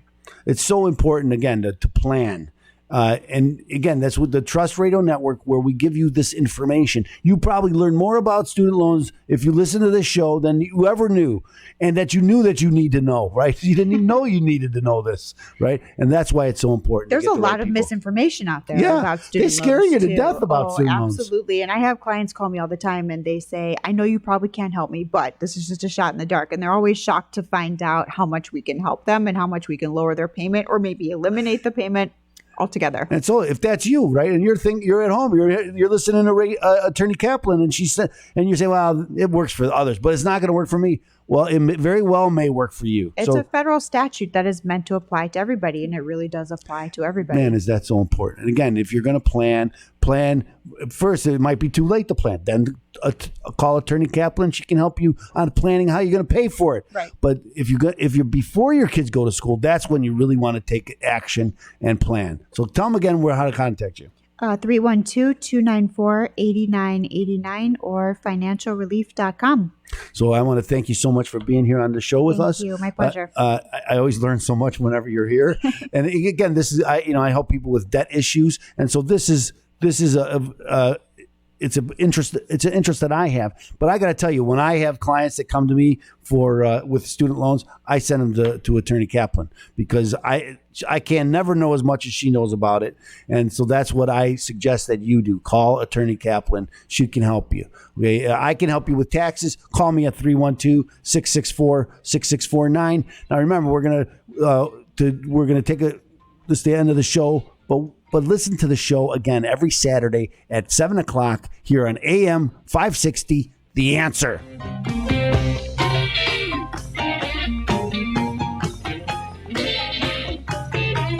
Thank you for tuning in to the Trust Radio Network on AM 560, The Answer. Be sure to join Attorney Stephen A. Leahy again next Saturday night at 7 as he engages in conversations with some of the most trusted professionals in all of Chicagoland. Enjoy interviews with local professionals dedicated to providing the very best products and services. Learn who they are, what they do, and most importantly, why they do it. Take a step inside the minds of some of Chicagoland's most successful business leaders and learn all there is to know on the Trust Radio Network with your host, Attorney Stephen A. Leahy. See you right back here next Saturday night at 7 on AM 560, The Answer. Thanks so much, Ray. Just going to say goodbye. Oh, absolutely. And I want to thank you so much for being here today. Again, I learned so much, and if I could just retain it. Yeah, well, I learned from you too. I mean, that issue about the SOL, and so it's great to because you come across this SOL story of my life. It is true. It's true. But again, I always learn so much from you, so I appreciate you being here. Yeah. And I know that people listening learn a lot, and it's just we're happy to help. I really like this area of practice too, because it really does unburden people. They get so nervous about student loans, and I did too. Before I kind of knew the answers. So well, I think what you pointed out is so important that there's so much hype about it. Yes. And that.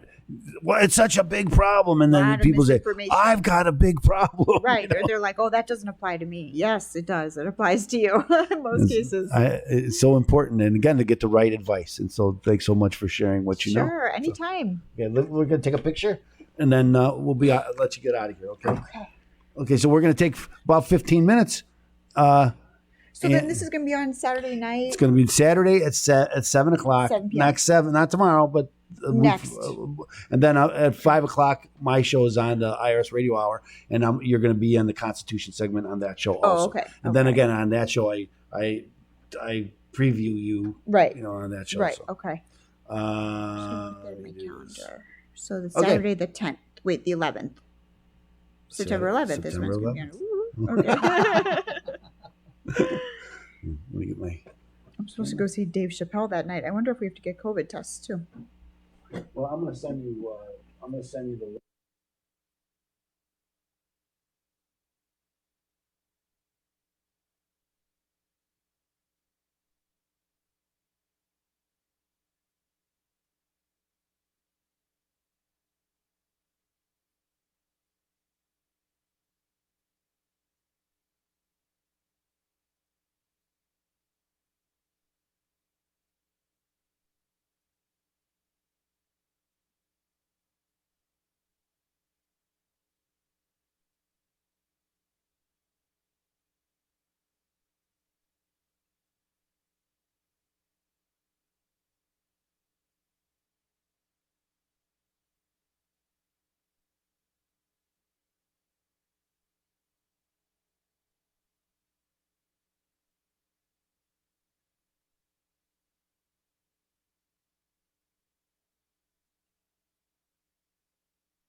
You know how nice it is to have 2 competent hires in a row?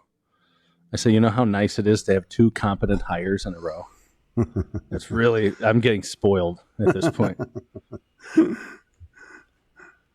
They've got a great track record since they hired you. Well, haven't needed a good track record since hiring me. Okay. You can take that whichever way, however way you want it. I will dig through mountains of coal to find a silver lining, my friend. I understand. Makes sense. Well, I think I remember where all the drops and stuff go in your show too. That would be helpful. Which is like amazing, because I usually forget that. But yeah, there's no notes for that either. So we're gonna play it by ear and by finger. I had, sometimes I write this stuff down, but not very often. When I think about, I've got my issues. What I do, George? Let's change this microphone. What? Because I'll move over here. There we go. That's because then I move over here. Is that better for you? It's better. Yes, it's better. Let me just move my camera.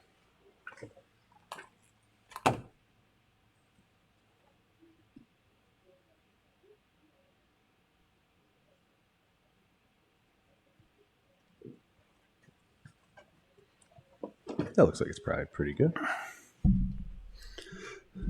It's the captain's chair. You like those Mevos?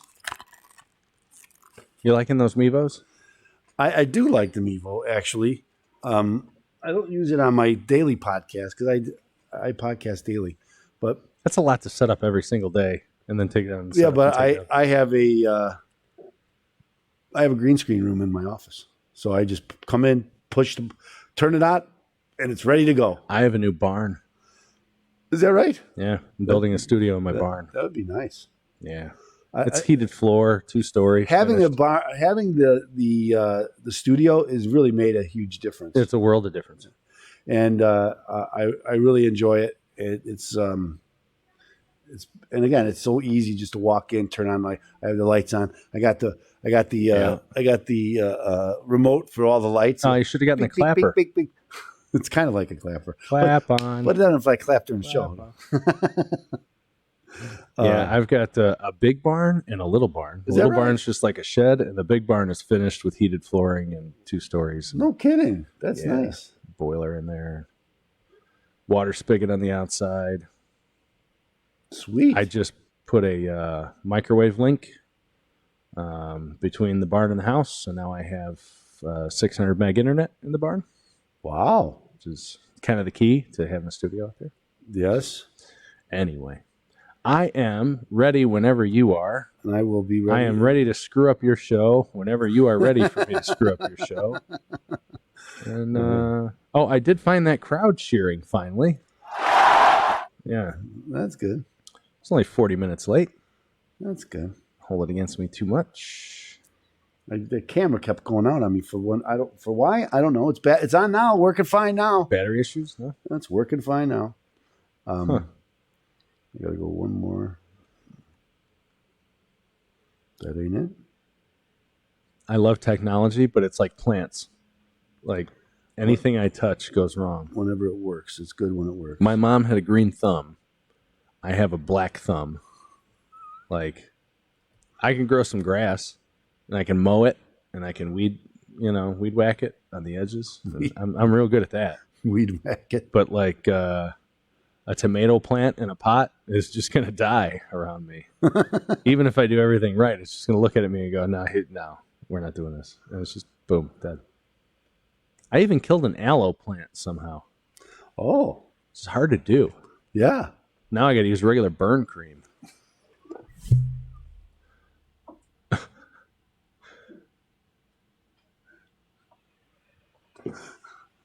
That comes in a tube. I will not tell the joke that just popped into my head and keep my job. I understand. On an unrelated note, the Tom Segura show I'm going to, I was telling you about. Yes. His tour is called Tom Segura is Coming Everywhere. And it's true. He's actually going everywhere. He's going to every state. So that makes sense. I understand. Okay, hold on. Huh? Let's see if I can. What's going on here? Why is this? Oh, it's in the room.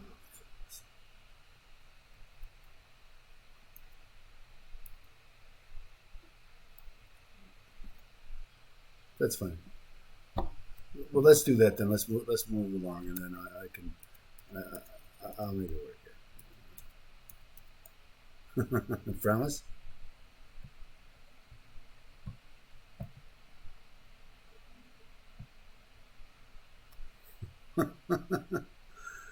Listen.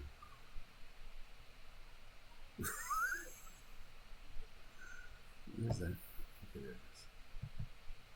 Okay, I'm good. Let's go.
Hello, Chicago taxpayers. I was going to say patriots. I'd rather say patriots. Hello, Chicago patriots. We are coming to you from Studio C here at AM 560 The Answer. This is the IRS Radio Hour.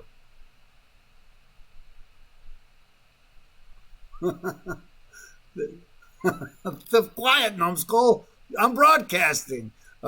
Remember now, this show is sponsored by the Law Office of Stephen A. Leahy and Opum Tax Advocates.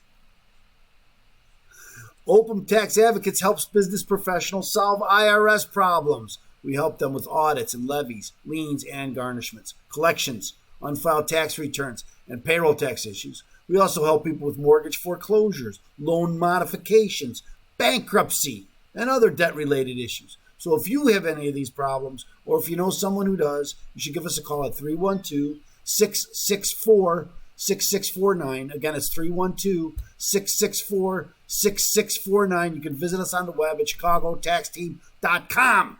So thanks so much for joining us. I'm going to welcome our technical producer today is George Hoffman. Hello, George. Good to have you here. It's bad. It's generally bad when your regular guys on, but not when you show up, George. It's good to see you here. You've been our stand-in for some time now.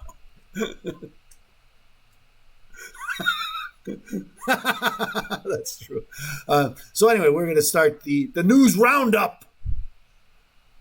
Review and comment on the news. Now, I usually going to talk about the news, and I can talk. I can rant and rave about Afghanistan and Biden and his speech at 2:00 in the afternoon. Who does that? I've never seen a president address the nation at 2:00 in the afternoon. That's absolutely true, and it's just more evidence. Like, you need more evidence. But what I want to rant about, I'm going to rant about about Joe Biden and one of these programs that Joe Biden is pushing in the House right now. And that's the American Families Plan, okay? And the Americans, I love the way when they name this legislation, how it never is what they say it is, right? And so the American Families Plan it's a plan to help. It's an investment in our kids, our families, and our economic future. First, whenever the government says they're investing something, watch out, okay? Because it ain't an investment; it's spending, and that's just the way it is. And that's exactly what this bill is. But it's got a lot of bad stuff. It's increasing capital gains, increasing other taxes. So I've been really pushing this. I've been pointing this out to people for some months now, that there are three boogeymen now that we keep hearing about. One is cryptocurrency. So cryptocurrency, it's causing all this havoc. People are making money and they're not paying their taxes. And so it's like, so we need to do something about it to stop people from trading in cryptocurrency and not paying their taxes. And if you've noticed on your 1040 form this year, it was on page 1 for 2020. Page 1, they ask you, have you been involved? Did you buy, sell, any kind of connection with virtual currency, what they call it? Okay, so that's the first boogeyman. The second one is millionaires and billionaires. Okay, and I'm going to talk later in the show about the change here, how they got around SALT here in the state and local tax cap that they put in 2017 to make millionaires and billionaires pay their fair share. I'm just using their own language.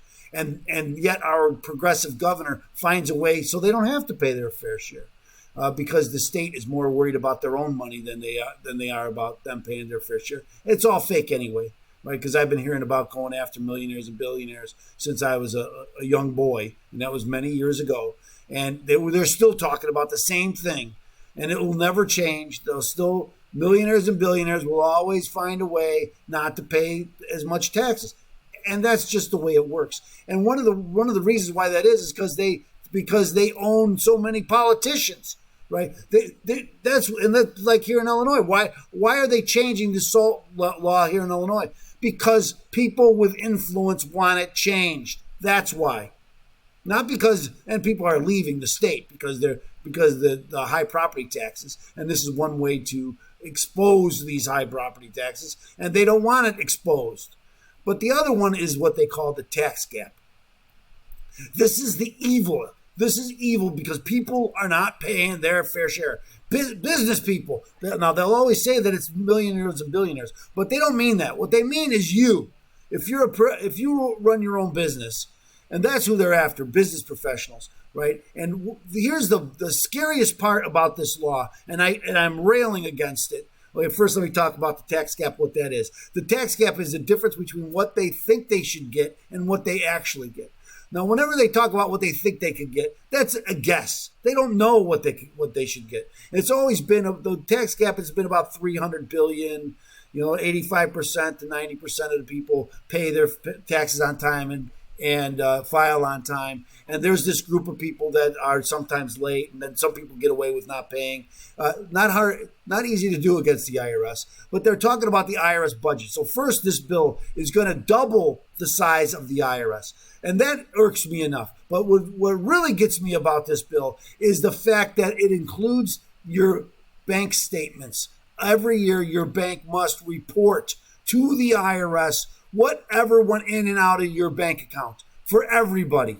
Okay? Well, that's going to help the tax gap. We're going to save money. We're going to gather more money because people are cheaters, and we're going to catch them before they cheat. And it's like saying, let's let all the police officers go through our homes and make sure that, you got nothing to hide, right? What are you worried about the policeman coming in your house for? What are you worried about the IRS looking at all your financial records for? In your bank account. What's wrong with that? Well, if there's not a problem with it, why haven't we done it before?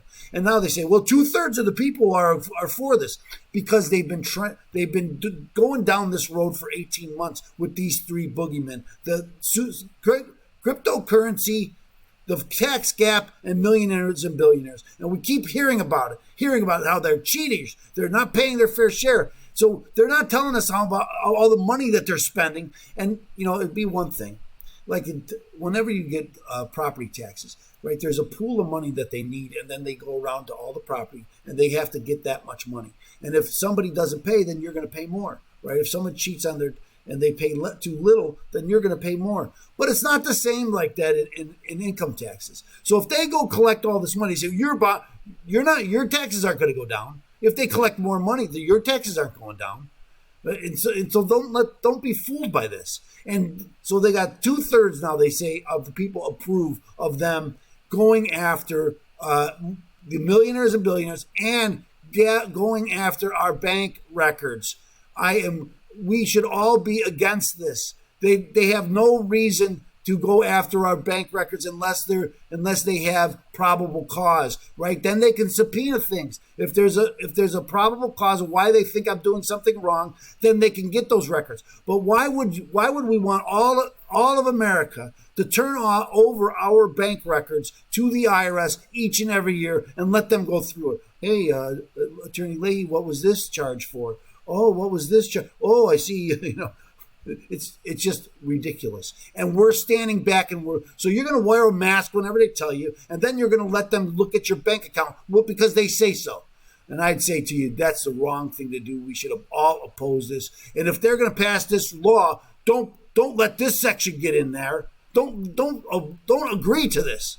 Everybody should be against this. And I'm railing against it because I think it's a total invasion of our privacy, and I don't think the IRS has the authority, or a Congress, the authority to just willy-nilly pass a law and says without the Fourth Amendment, because we have a Fourth Amendment. So that's my opinion. Anyway, we're going to have the blog segments next. Remember, if you're having tax problems, go to Open Tax Advocates at chicagotaxteam.com or give them a call at 312-664-6649. Again, it's 312-664-6649. We're going to take a short break, and then we're going to come right back here on AM 560, The Answer.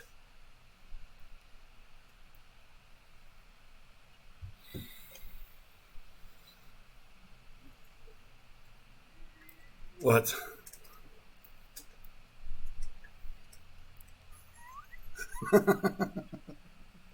That's only one guy has is there two? Who's the second one? I don't know. Okay, so his wife has her own. They had to split it.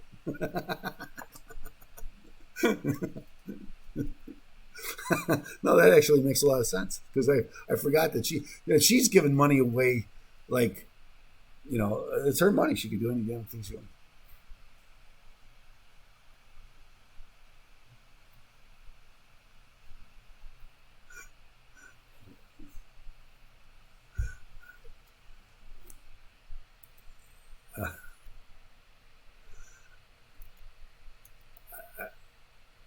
Werewolf.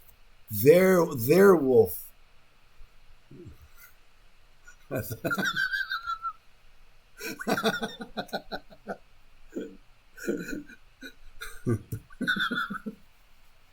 Okay, so now what was I going to talk about today?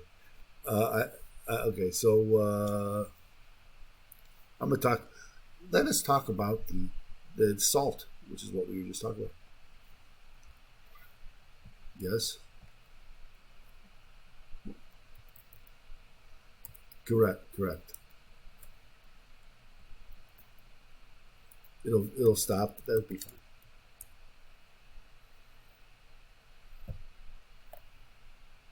Okay. I get it. Musical chairs.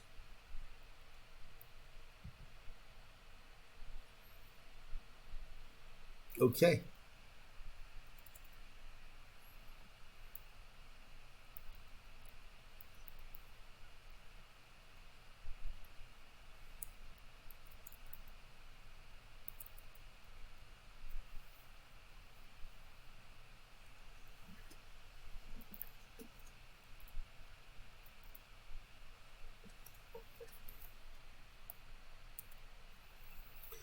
Welcome back to the program. I'm your host. I'm Attorney Stephen Leahy. Like he just said, we're here with our technical producer, George Hoffman. Hello, George. And, now remember, George was here for our other show, the Trust Radio Network, where we introduce trusted professionals, people you can trust when you're making important decisions. And we had a very special guest. Her name is Attorney Rae Kaplan, and she talked about student loans. Now, almost every family has student loans or will have student loans, and you really need to listen to this program because she shares a lot of great information about that. She's the only one I know that knows this stuff inside and out, about how to plan, what to do if you already have the student loans. Maybe you could get it, and she also helps people with bankruptcy. So, no.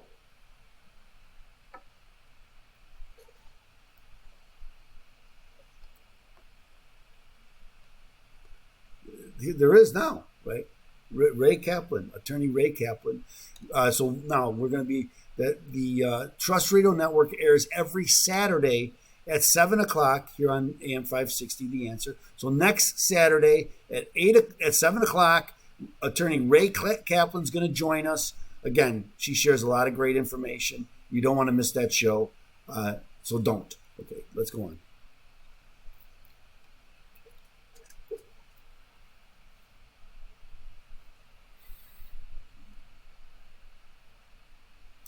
Okay, guys, we're going to talk about salt. That's right. We're going to talk about salt. Okay, what is that, Attorney Leahy? Remember now, sometimes it is. But we're going to talk about the SALT, which is called the state and local taxes. And I'm going to talk about it because here in Illinois, they just came up with a workaround for the SALT. And now remember what this is in 2017, they passed a law, the tax law, that changed the tax rates, and it put a cap on state and local deductions. So you can only deduct up to $10,000 in state and local taxes. And anything more than that, now you have to pay taxes on it. That's right. I think it's free. I think those are free.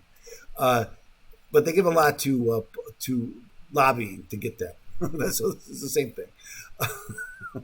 Anyway, now again, the state and local deduction was capped at $10,000. Now they also changed the exemptions or the deductions for everybody, the standard deduction, to $12,500. So most people don't even need the $10,000 SALT cap. Only people who make a lot of money. Now, again, I don't want to say over $100,000 is a lot of money, but 90% of all this goes to people who make more than $100,000, and a very large percent goes to those who make that more than $500,000 a year, okay? Because they're paying a lot in state property taxes, and if I'm paying a lot in property taxes up until that 2017, I could deduct all of it. It was all deductible from my income. Because they looked at it like that was you're being taxed twice then, right? Because I got to pay tax on that income and give it to the government, and then I got to pay income tax on it. Okay, so it's since the beginning of the income tax, they've always had this deduction for state and local taxes. And again, they put the cap on it because they were for the same reason that we keep hearing about, that millionaires and billionaires should pay their fair share, and to do that, we're going to make them pay more and don't let them deduct some for their big homes or their or any other the state and local taxes, right? And so they limited it, and everybody was up in arms about it. Now, who is up in arms most? Well, progressive states like New York, like Illinois, like California, because they have very high property taxes, and when you don't allow that deduction, their individual's income tax obligation goes very high. And then people start moving out of the state, and then the state loses income because they don't live there anymore. And so how they found a workaround, and here's the workaround. It involves subchapter S flow-through corporations and partnerships. These are what they call flow-through entities, because these entities don't pay taxes. The owners of those companies pay taxes. So if I'm a subchapter S company and we do $300,000 in business and $100,000 is expenses, so there's $200,000 in profit. The S corporation doesn't pay tax on that profit. The profit flows directly to the owner, and then the owner pays income tax on that profit. So what Illinois did, based on a IRS opinion from last year, is Illinois enacted a law that said that the corporation can pay the taxes, the 4.95% in taxes. So now that 4.95% in taxes is deductible for the company. And so that if I deduct it at the company side, by the time the profit comes to the individual, it's already gone, and I'm not going to pay taxes on that. Okay, so I know it gets kind of complicated to think about this, but that's the workaround. So if you're running your own company, your company can pay your Illinois state income tax, and then again that comes off the profit. Now I don't pay tax on that, and I get a credit for that income tax that my business paid. So I'm not paying it again on the other side on my personal tax returns, because an S corporation has a separate tax return than does your personal tax return, right? And I talk a lot about this, that how important it is that if you're running your own business, that you should set up a structure that lets you lower your tax burden as much as you possibly legally can, right? There's lots of legal ways to limit your tax burden, and too many small business people don't take advantage of it. And I can tell you right now, I'm going to help my clients take advantage of this workaround, right? I think that it's ridiculous that you have to pay that kind of property tax. And I was against the cap. Actually, the cap, it's one way to make millionaires and billionaires pay more, right? I'm not for making them pay more.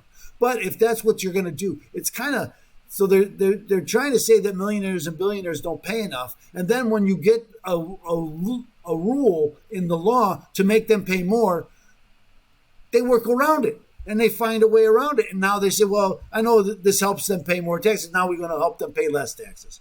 It doesn't make any sense on that side. It makes sense to me because I think my clients should pay less taxes, and we're going to help them pay less taxes. So if you own a small business and you're not in a subchapter S, whether it's an LLC or a corporation, you should be, right? So then you need to call me and we need to talk about some planning on how do you get into this structure to pay the less taxes.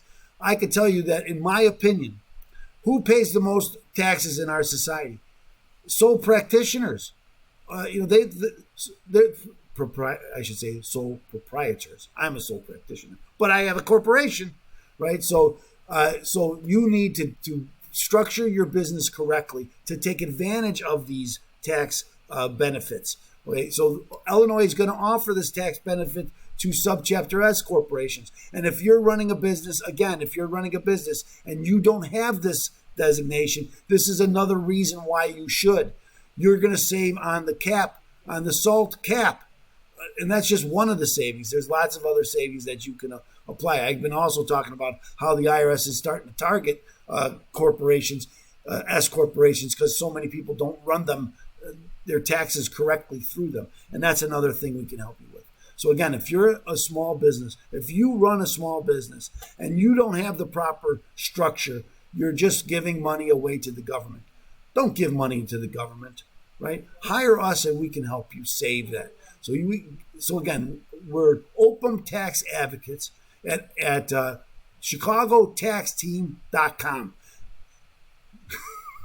and our telephone number is 312-664-6649. Again, it's 312-664-6649. Don't run your business. Don't give the money to the government. Take action and save money, right? And that's what we're going to help you do here. We're going to take a break. Join us on the other side on AM 560. The Answer.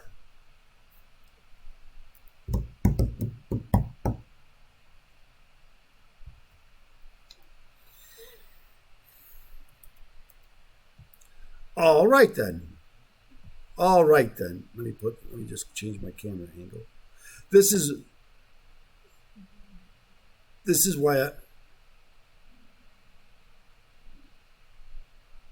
no. So, everything's good. Everything's good. I don't know. What did I want to talk about on this thing? Let me look at my... Okay. Joe Cocker. Is it Joe Cocker? No, that's not Joe Cocker. That's not Joe Cocker. He does a good version of it, though. Yeah. Mm-hmm.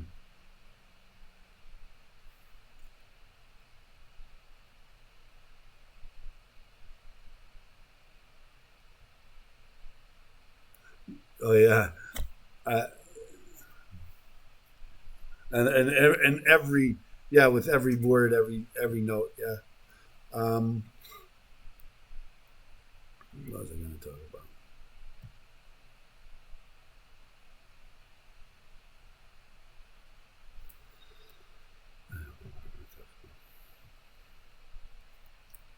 No, I know. I had it written down and I just didn't. I used to put it on my phone. I had a great one.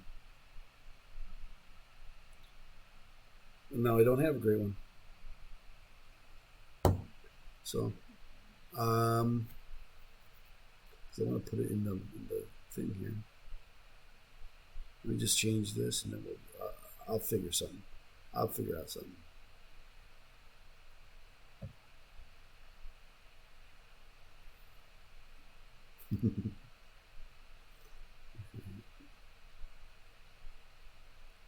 There's Attorney Steve.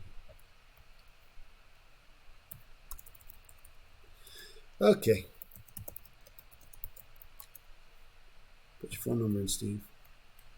Okay, I'll do that. I like to talk to myself.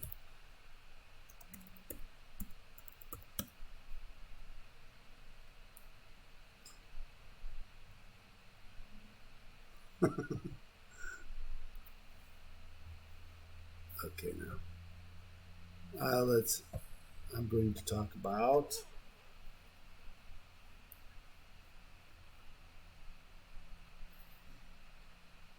okay, let's go.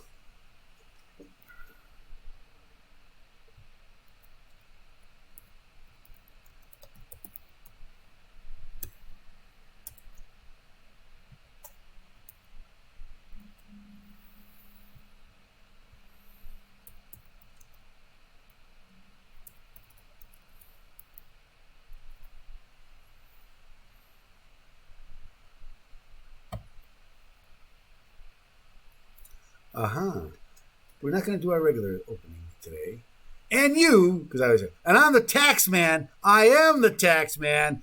And I'm here with George Hoffman, our technical producer. And you, the listener. I know that. We have certain things we do here, George. And you're not here all the time, so I get it. Yeah, we do the tax. So go ahead and play that. Go ahead. Yeah, I am the tax man. See, that's what I mean.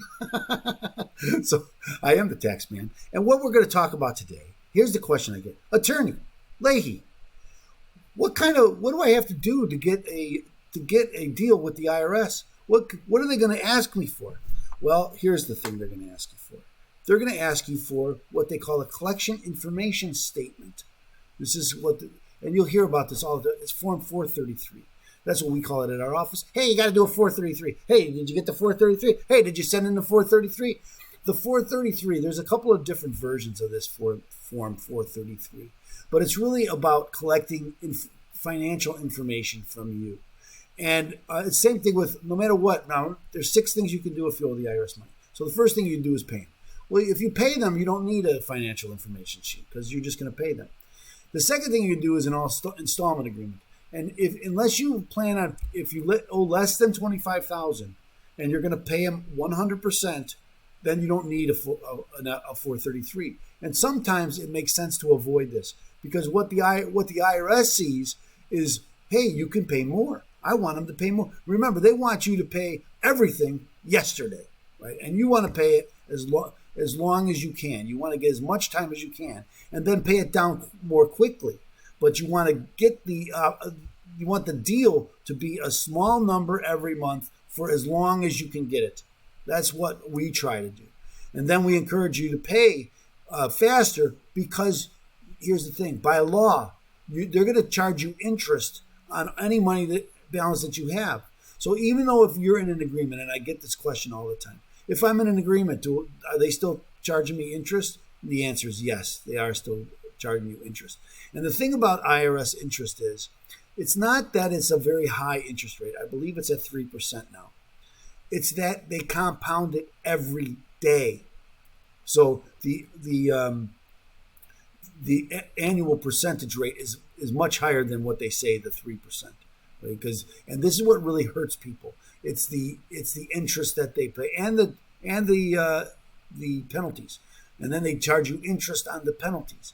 So if you have debt that's old, right, that's where the number really starts growing. And everybody tells me, Attorney Leahy, I don't mind paying what I owe, but can you just get them to agree not that I don't have to pay interest?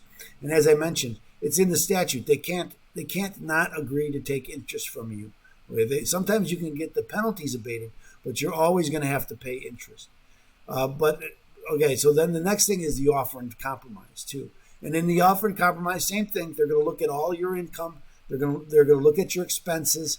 They have a list of standard expenses.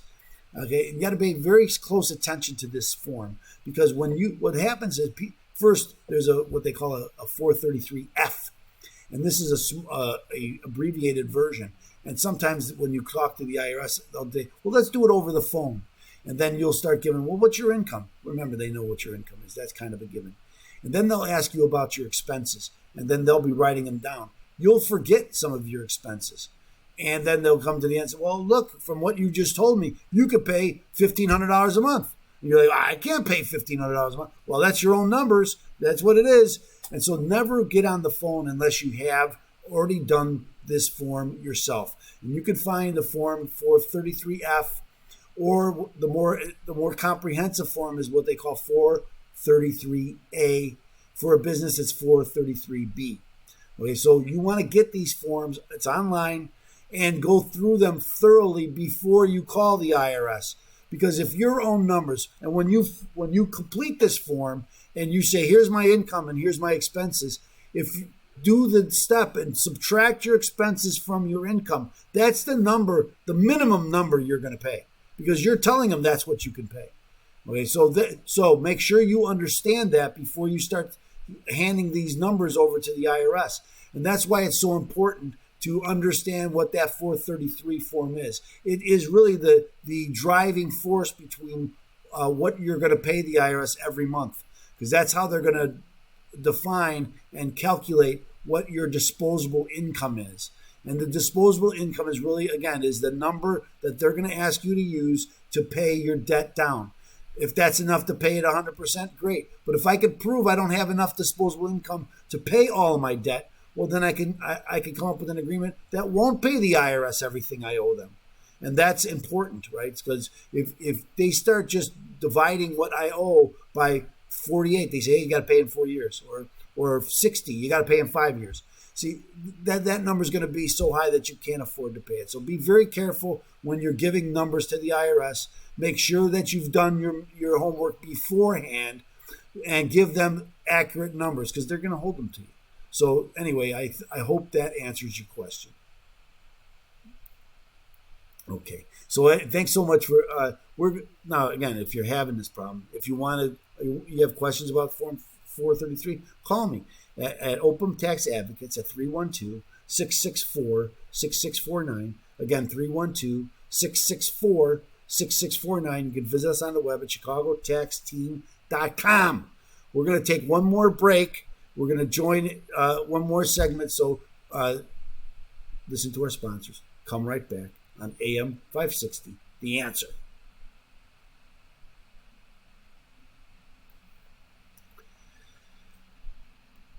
It always throws me off when it doesn't. Yes, it was.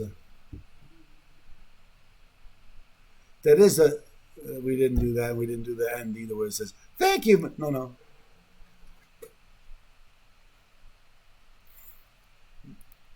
Well, you're welcome. That's fine. I think I paused there, so you can. But it kind of throws me off.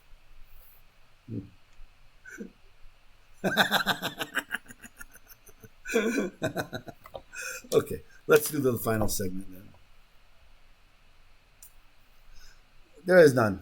I'm going to usually talk about sports, but I'll talk about.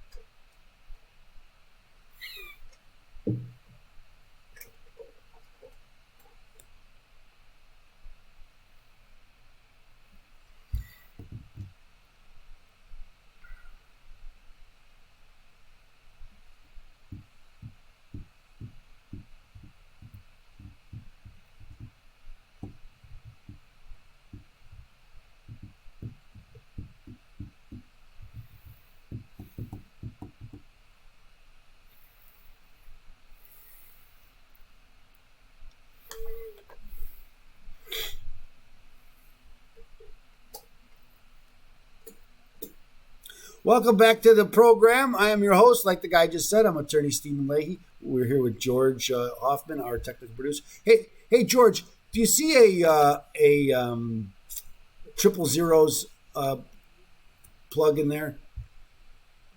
Okay, that's all right. Because generally we are sponsored by Josh, Joliet Josh's podcast, the excellent podcast, the 000. I thought he usually does it live. The promo, his spot. That's right. Anyway, I wanted to, first I want to thank attorney Rae Kaplan. Next Saturday at 7:00, listen to the Trust Radio Network here on AM 560 The Answer. We have a great guest. Her name is attorney Rae Kaplan, and she tells you more than you ever thought you needed to know about student loans. So if you're facing student loans, or if you have kids going to college, or if you're paying student loans, listen to the show, because she's got a lot of great information about how to pay less. And that's really what it's about, how to get out of some of this debt. There are ways. The federal government has programs, and she knows about them. And that's what I love so much about the Trust Radio Network, is that I always learn so much from the guest. And you can too if you just join the show every Saturday at 7:00 on AM 560, The Answer. Now, I want two things. First, I'm in a fantasy football league. I've done fantasy baseball. I would go all the way back to rotisserie when we called it rotisserie. I know. So, and I didn't want to. My niece put this together, and it's the Leahy League, because all my niece, my kids, I know. So, yeah. So let me tell you this about baseball. As you may know, I am a season ticket holder, and I've been a season ticket holder for many, many years. I had some people calling me and telling me, I've been on the waiting list, and they're calling me, and they're offering my tickets. Well, usually when they're calling you because there's spots open, it's because everybody's bailing, and you don't want them either, right? And so nobody's taking them. And I got a call from the email, however it came, from the Cubs, that I never and I've been a season ticket holder for 30 years, and I've been down the 90 lost seasons, and nobody's going.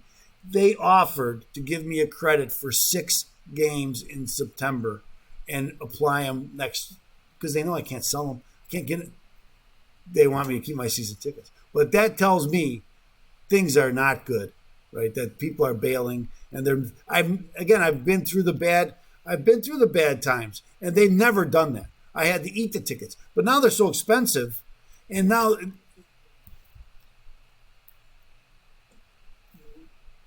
well, that might be.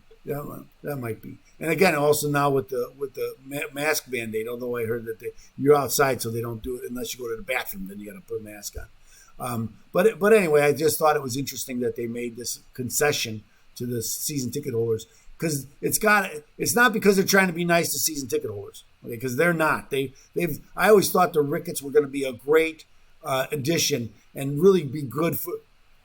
Yes, and be on and because they were fans. That's what they was. We're Cub fans. We're gonna do it just like a Cub fan would. Oh, that's great. They're gonna really give the benefit to the season ticket holder, but they haven't. No, they haven't. It has been just the opposite. They are, and that's why they are doing this, because they're trying to. It makes the most sense because they're trying to get us to hold on. And we want you to hold on till next week when we come back at 5 o'clock for the IRS Radio Hour. And don't forget, again, the Trust Radio Network at 7 o'clock. And if you're having tax problems, call me, 312-664-6649. Go to chicagotaxteam.com. And again, we're going to be back next week. Join us on AM 560, The Answer. Very good, George.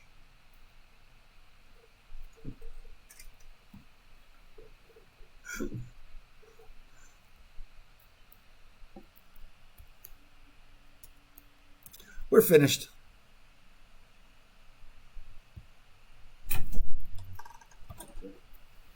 Thank you, sir. Take your time, do whatever you need. Thank you.